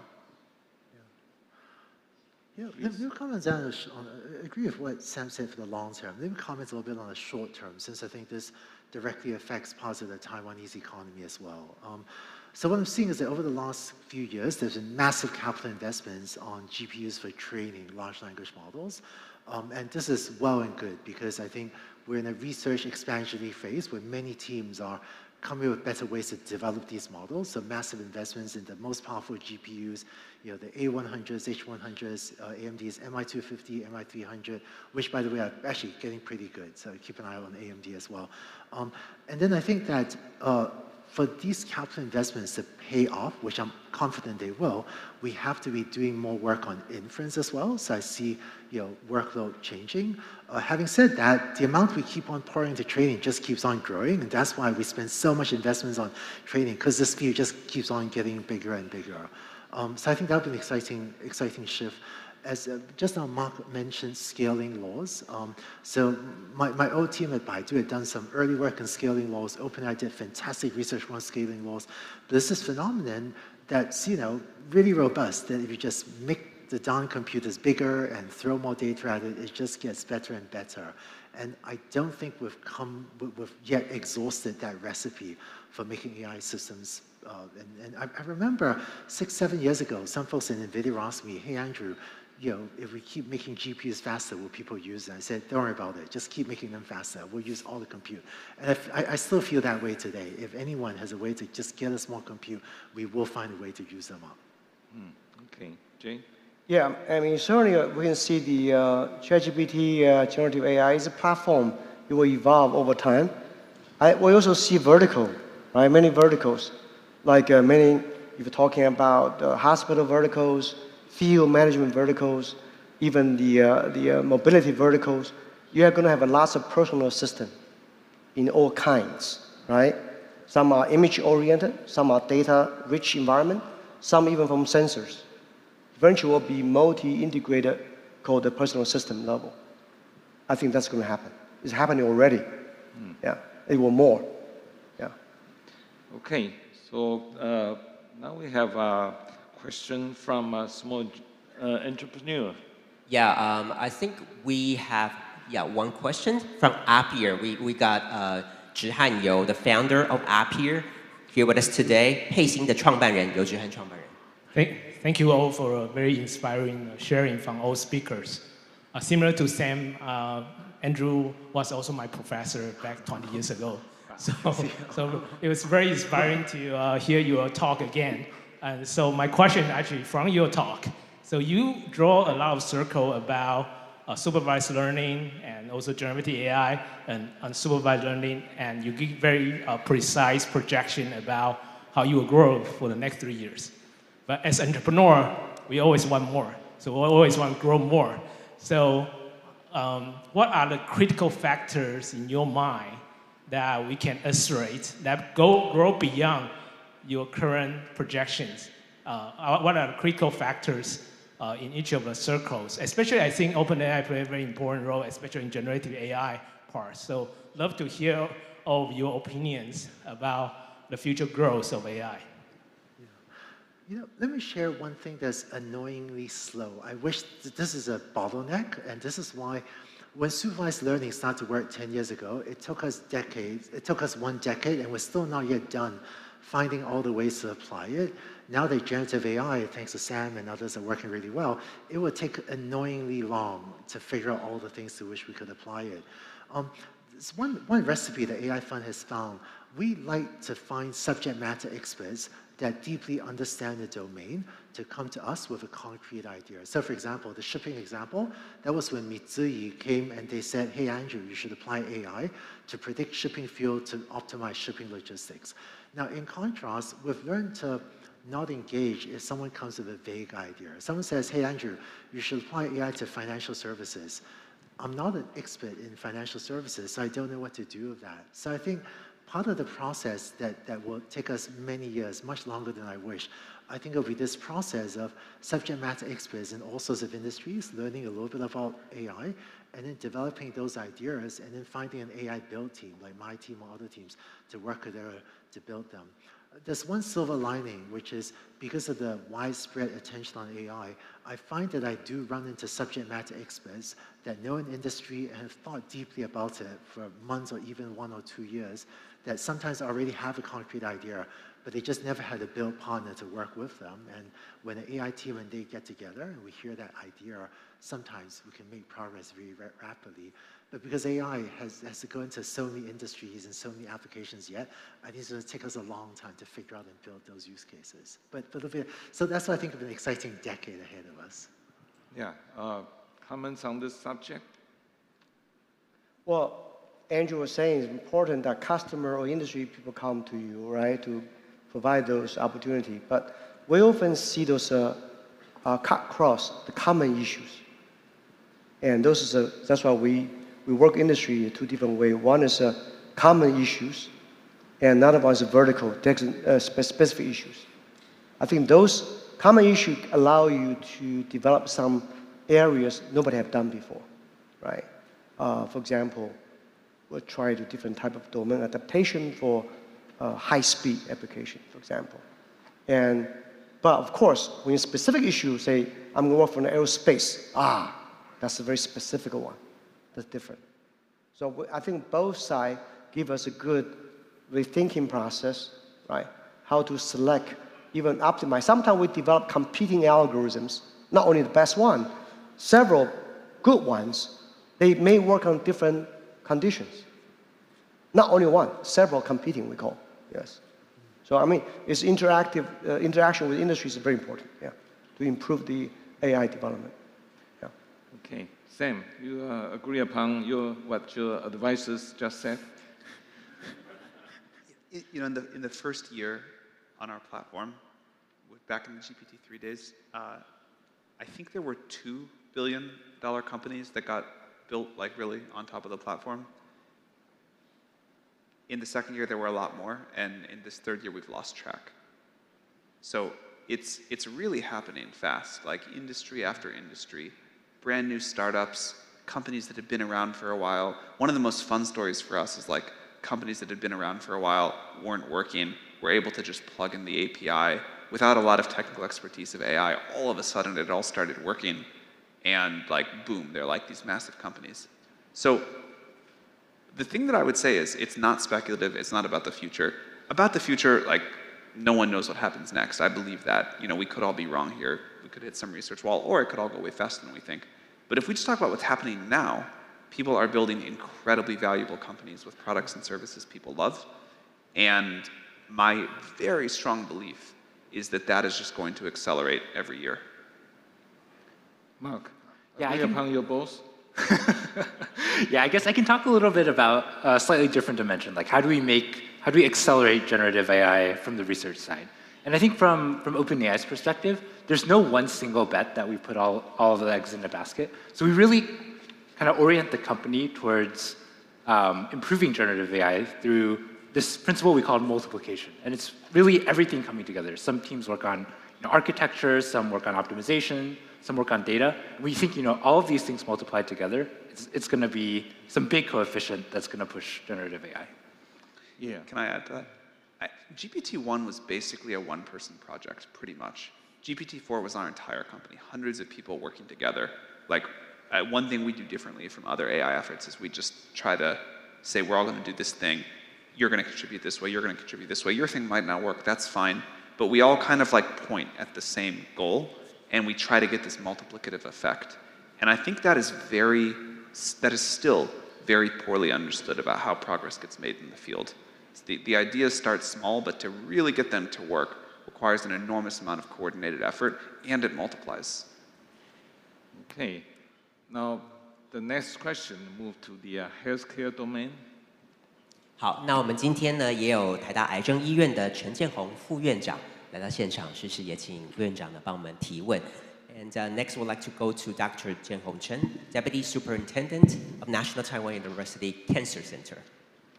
Okay, with recent advance in the medical field, some disease which cannot be treated or cured can be treated now, but we still have two major problems. One is cancer. The second is aging. we always go to agent.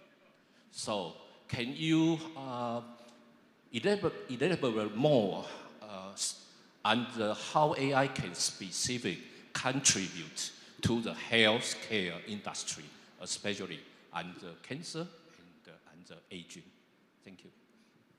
Yeah, tough question. Who want to go first? You've been doing anti-aging stuff, right? Yeah. Yeah, not with AI yet. I mean, I do think so I think AI will help with both a lot. I think it's going to take a while until the models really can contribute. But it's possible that even just like, a GPT-style model that reads every paper ever written can come up with some novel insights.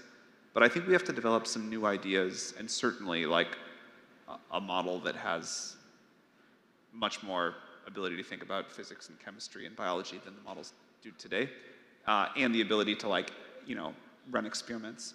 So maybe you imagine a model in the future that you ask it to cure cancer, it comes up with some ideas, it thinks for a while, it reaches the limit of its knowledge, it tries some stuff in simulation, maybe that's true, maybe it's not. It sends an email to a wet lab researcher saying, can you run these experiments? They run those experiments. It comes back imperfectly, the model thinks harder about that, comes up with new ideas. That will happen. On longevity, I do think partial reprogramming is like the most exciting thing happening in biology right now. And it feels to me like one of these things that could take a lot longer, or it could sort of be simpler than we think and crack pretty quickly. Yeah. Let me ask a thing. So I think I've been seeing in the U.S. a movement toward treating aging as a disease. I think this is a very healthy thing. And again, I have friends taking some compounds off label now, right? Metformin, rapamycin, on the hope that this will extend the health span.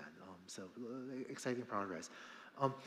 Let me just speak to just the application of AI in healthcare. So I've deployed systems in Stanford Hospital, a bunch of other hospitals, but I found that with AI as a general purpose technology, there's a recipe that my teams and I use to help with lowering the cost of automation in different sectors, including healthcare, but also others, which is, so a lot of people have been saying, hey, will AI replace radiologists' jobs, right? But it turns out that if you want to make a workforce more efficient, this is true in the hospital, it's true for businesses, there's this recipe that my teams and I often use, which is we don't try to automate jobs, we instead think of AI as automating tasks. So if you want to lower the cost of a healthcare system, make it more accessible and so on, the process I would go through is look at what the people are doing in the healthcare system or whatever business you want to try to make more efficient, and don't try to automate jobs. Instead, list out the list of tasks that different people are doing. And if you take radiology as one example, everyone thinks of radiologists as reading x-rays, and yes, they do that.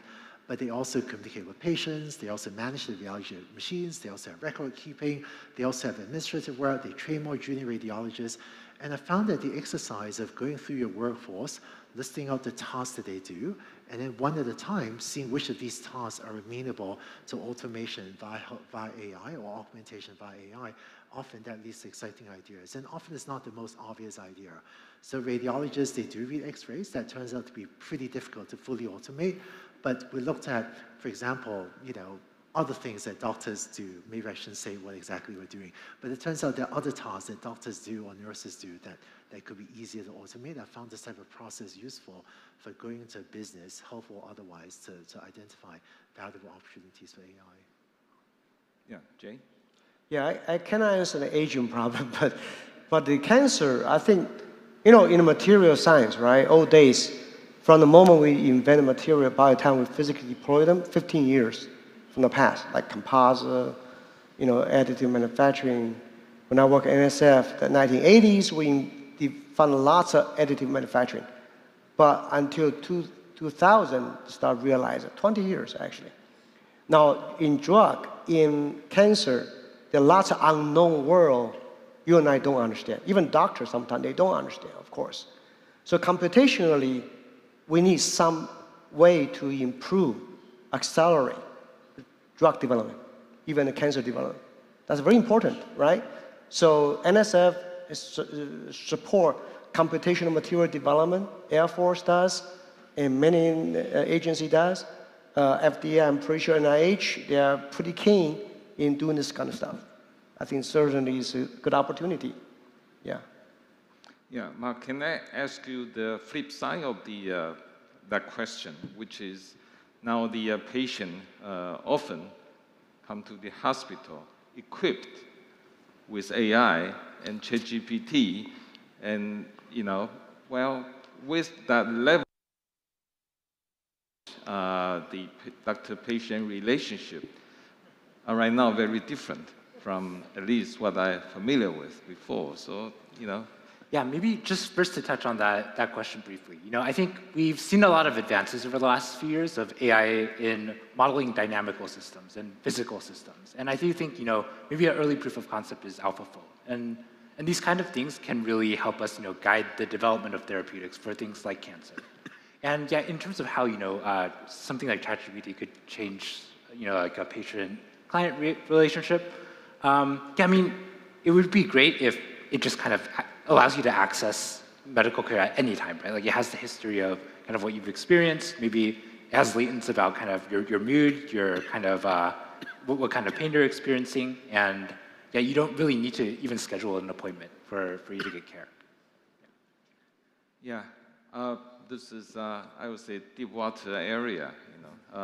Will make a lot of changes, and also change the ecosystem that people are familiar with right now.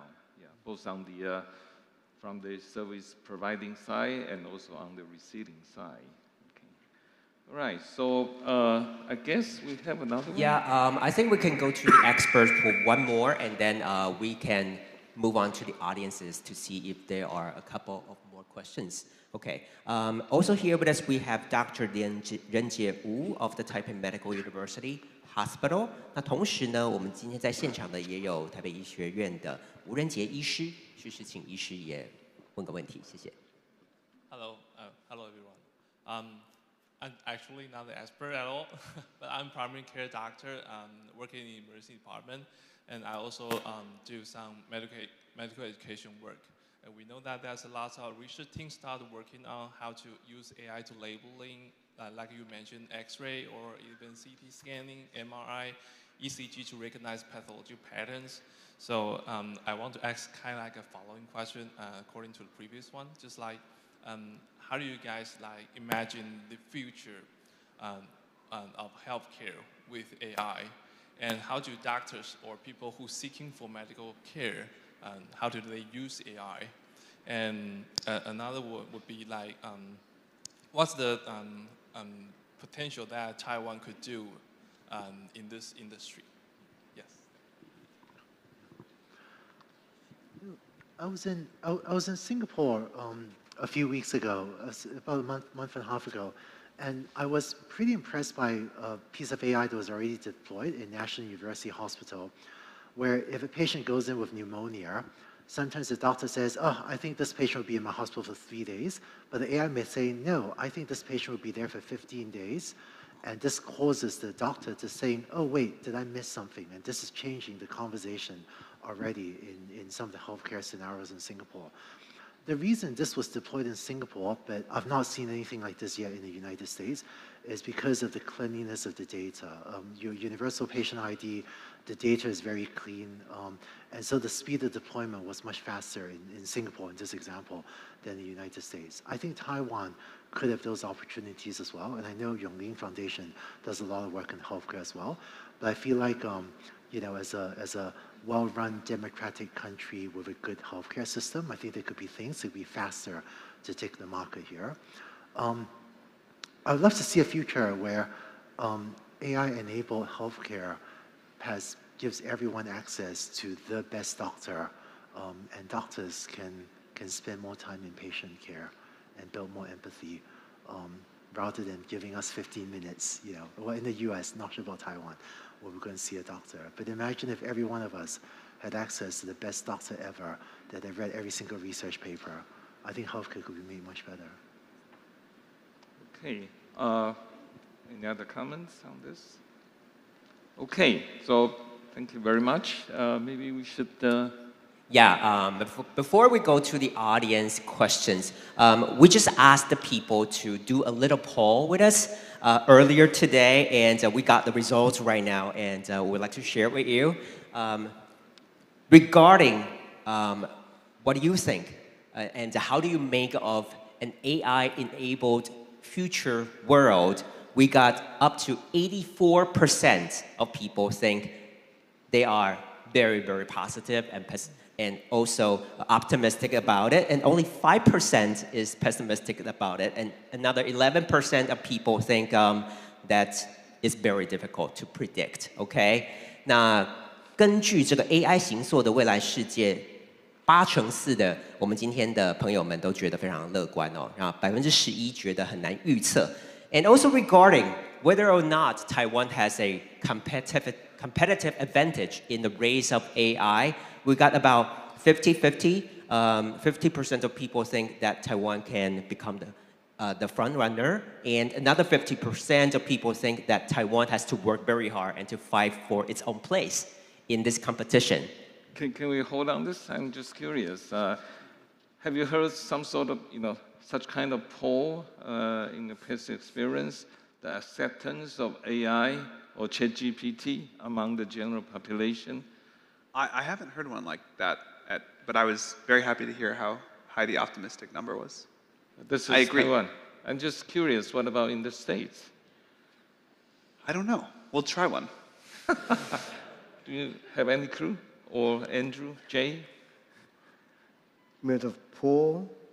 Yeah, the question is regarding AI shaping our future. What is your impression? Are you optimistic?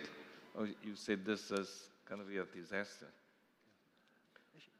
More than 80% of people Taiwan think. feels more optimistic than the United States to me, frankly. I think in the United States, in education, I'm seeing some high school students are thinking, boy, if this AI stuff could lead to human extinction, I don't want anything to do with that, and so they don't want to enter AI. So I'm hearing some vibes like that, which I think is very bad. And I think there are pretty intense worries about job loss in the US. So I feel like I'm actually very happy to hear Taiwan is so optimistic. It sounds right to me to be this optimistic, but I'm very happy to hear that. Well, not Taiwan, but this people in this smart people. Yeah, but that's also reflect people are interested in this topic. Most of them are fairly optimistic upon the future development. Please. Well, I think you don't have a generalized answer for this, right? Really depend on what the industry. I mean, semiconductor industry is very strong, so obviously it's the last opportunity. You got data here, so. But there's one risk, though. Taiwan has a lot of traditional industry, like agriculture, fishing, etc. Even those industry, second generation, sometimes people are not interested in continuing running. Japan had a similar problem, right? I worked with a Métis, and they say, a lot of natto companies and even sake, the second generation, they are not interested. And so recently I talked to Suntory CEO, Ninami-san. He said, Jay, I would like to really change the way how we brew our sake, right? You cannot find enough good people. I think same thing. We have a lot of low-hanging fruits. Long term, you may not have people like to do it. I think a lot of processes can be AI augmented, so you don't lose that knowledge and intelligence. To me, that's also very important. Yeah. Okay. The third question is actually very important. It says, after attending this AI forum, listen to all the experts' opinion, what do you expect to learn? And the poll shows? Yes. There's one very interesting question here. What do you expect AI can do for you after leaving the forum today, after having heard what our experts have to say today? And about 45% of people think that with AI, their life will become easier. And about another 45% of people think that with AI, they can work in an easier way. And 10% of people think that with AI, they can make more money. What do you think about it? Yeah. I mean, I really do think we should, at least in the short term, be thinking of AI as a tool, right? It's gonna make all the frustrating work basically non-existent, right? So you can already see this a little bit with ChatGPT, right? Like writing you hit writer's block, it helps you get past that. And I do really think like, people, they still want to own key decisions. That won't change. But the frustrating work, we'll be able to take that away. Yeah. Well, we have a spontaneous translator. I just wonder, is this using ChatGPT or what? Anyway, I also have one question from the audience, which is a long question, but it comes down to what cannot AI or ChatGPT do? Please. Well, today, of course, it can't do most things. The question I think that's more interesting is what won't it be able to do in 5 years or 10 years or something like that? And there's a lot of things in that category. One thing that I think is particularly important is humans really care about what other humans do. Humans also tend to really have a good intuition for what other humans want. But when AI beat Garry Kasparov in chess, one of the first times like AI became known as a thing, this was a long time ago, it was the system called Deep Blue. You can go back and read the news articles, and they said like, well, this is it. No one is ever going to play chess again. This thing is done. Fast forward to today, chess has never been more popular. It's also very popular to watch. No one, or not many people, watch like two AIs play against each other. We tend not to care about that. We also really care if people are using AI to cheat. But there's this thing where like humans are interested in other humans in all sorts of ways. And I don't expect that to change no matter how good AI gets. Okay. Andrew? After Garry Kasparov lost to Deep Blue, I stopped playing chess. It's actually, I don't know. I think technology is amazing. It's hard to predict exactly where it will go. I think that there are a lot of things that are still fundamental laws of physics. Humans can't break them. AI also can't break the laws of physics. And I think digital intelligence is very different than biological intelligences. But no matter how intelligent something is, some things are still hard. I think digital intelligence will do amazing things. It will do a lot. But I think that, like cure cancer, I just don't know. Even if with AI, some fantastic intelligence, how easy will that be? I think it remains to be discovered. I'm optimistic, but I think a lot of these things are frontier things that remain to be discovered. Well, I mean, obviously there are certain things that we have to fundamentally rethink, right? Trustworthiness of AI is fundamentally important. And with today's social media networks, anybody can publish anything and can mislead sometimes bad decisions or bad judgment, right? So trustworthiness of the system has to be depend on a good evaluation assessment. So I think the University of Maryland has a center called Trustworthiness, funded by NSF for many years. To me, that's going to be one of the fundamental things. We must believe what we do.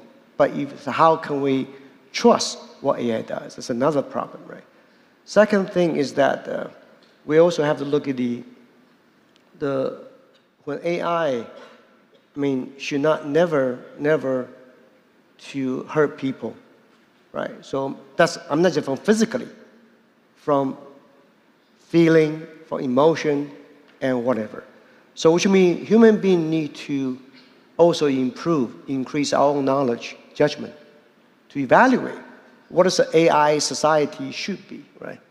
Not just depend on whatever information you have. So I think that's both sides. It's not a one-way street. Okay. Mark? Oh yeah, just to kind of add on to Sam's answer, I feel like humans are very social creatures. I don't think that's going to go away. We're probably going to have the same kind of social networks and social conventions. And of course, I think it'll still be very valuable to get a lot of likes on Instagram or something. So. Yep. Yeah. Well, I have another question, which is, this is interesting. Can AI solve global warming, or will accelerate the trend, given that, this is what I add, given that it uses a lot of energy and power consumption, computation power. So, yeah. Sam? Yeah. It really doesn't today. Like if you think about the amount of global energy today going to AI, it is very tiny.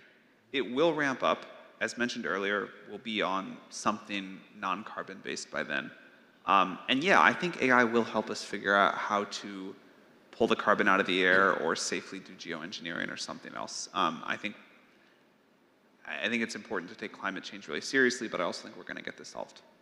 Yeah, this is related to when I read about your comments that you want to reduce the cost of energy and intelligence down to near zero. You want to further comment on that? Why bring these two things together? So you I think those are the two key inputs to everything else. If you want people to have a better life, if you think about the things that it takes to deliver that, to create new things, to deliver products and services, to manipulate our environment, those are the two key inputs. And if you can make those very abundant for people, then people can have a much higher quality of lives. It's hard to point to things that don't get enabled with those two.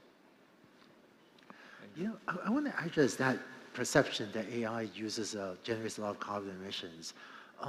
I think a Google web search, if you search on Google for something, I think Google's published an estimate that it generates, I forget, 2 grams or 0.2 grams or something of carbon emissions. You can find it online quite easily. If you compare that to if you had to drive in your car 5 miles away to the library to pull up something and drive home, that would generate probably hundreds of grams of carbon emissions. So Google search is incredibly efficient.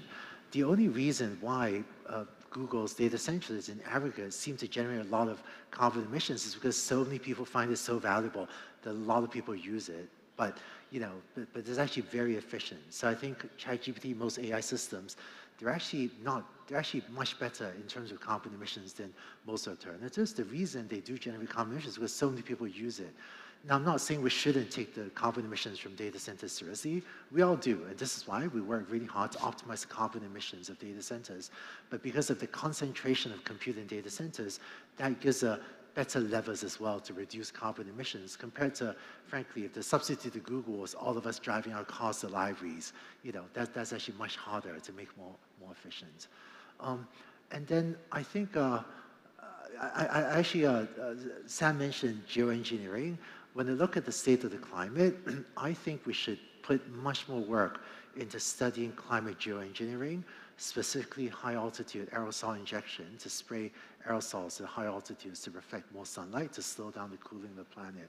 I wish we did not have to do this, but if we look at how we're missing, Paris Agreement, I think that the world is on a very bad trajectory that I think we should invest a lot more dollars into studying, not yet deploying, but definitely into doing deep scientific studies of climate geoengineering.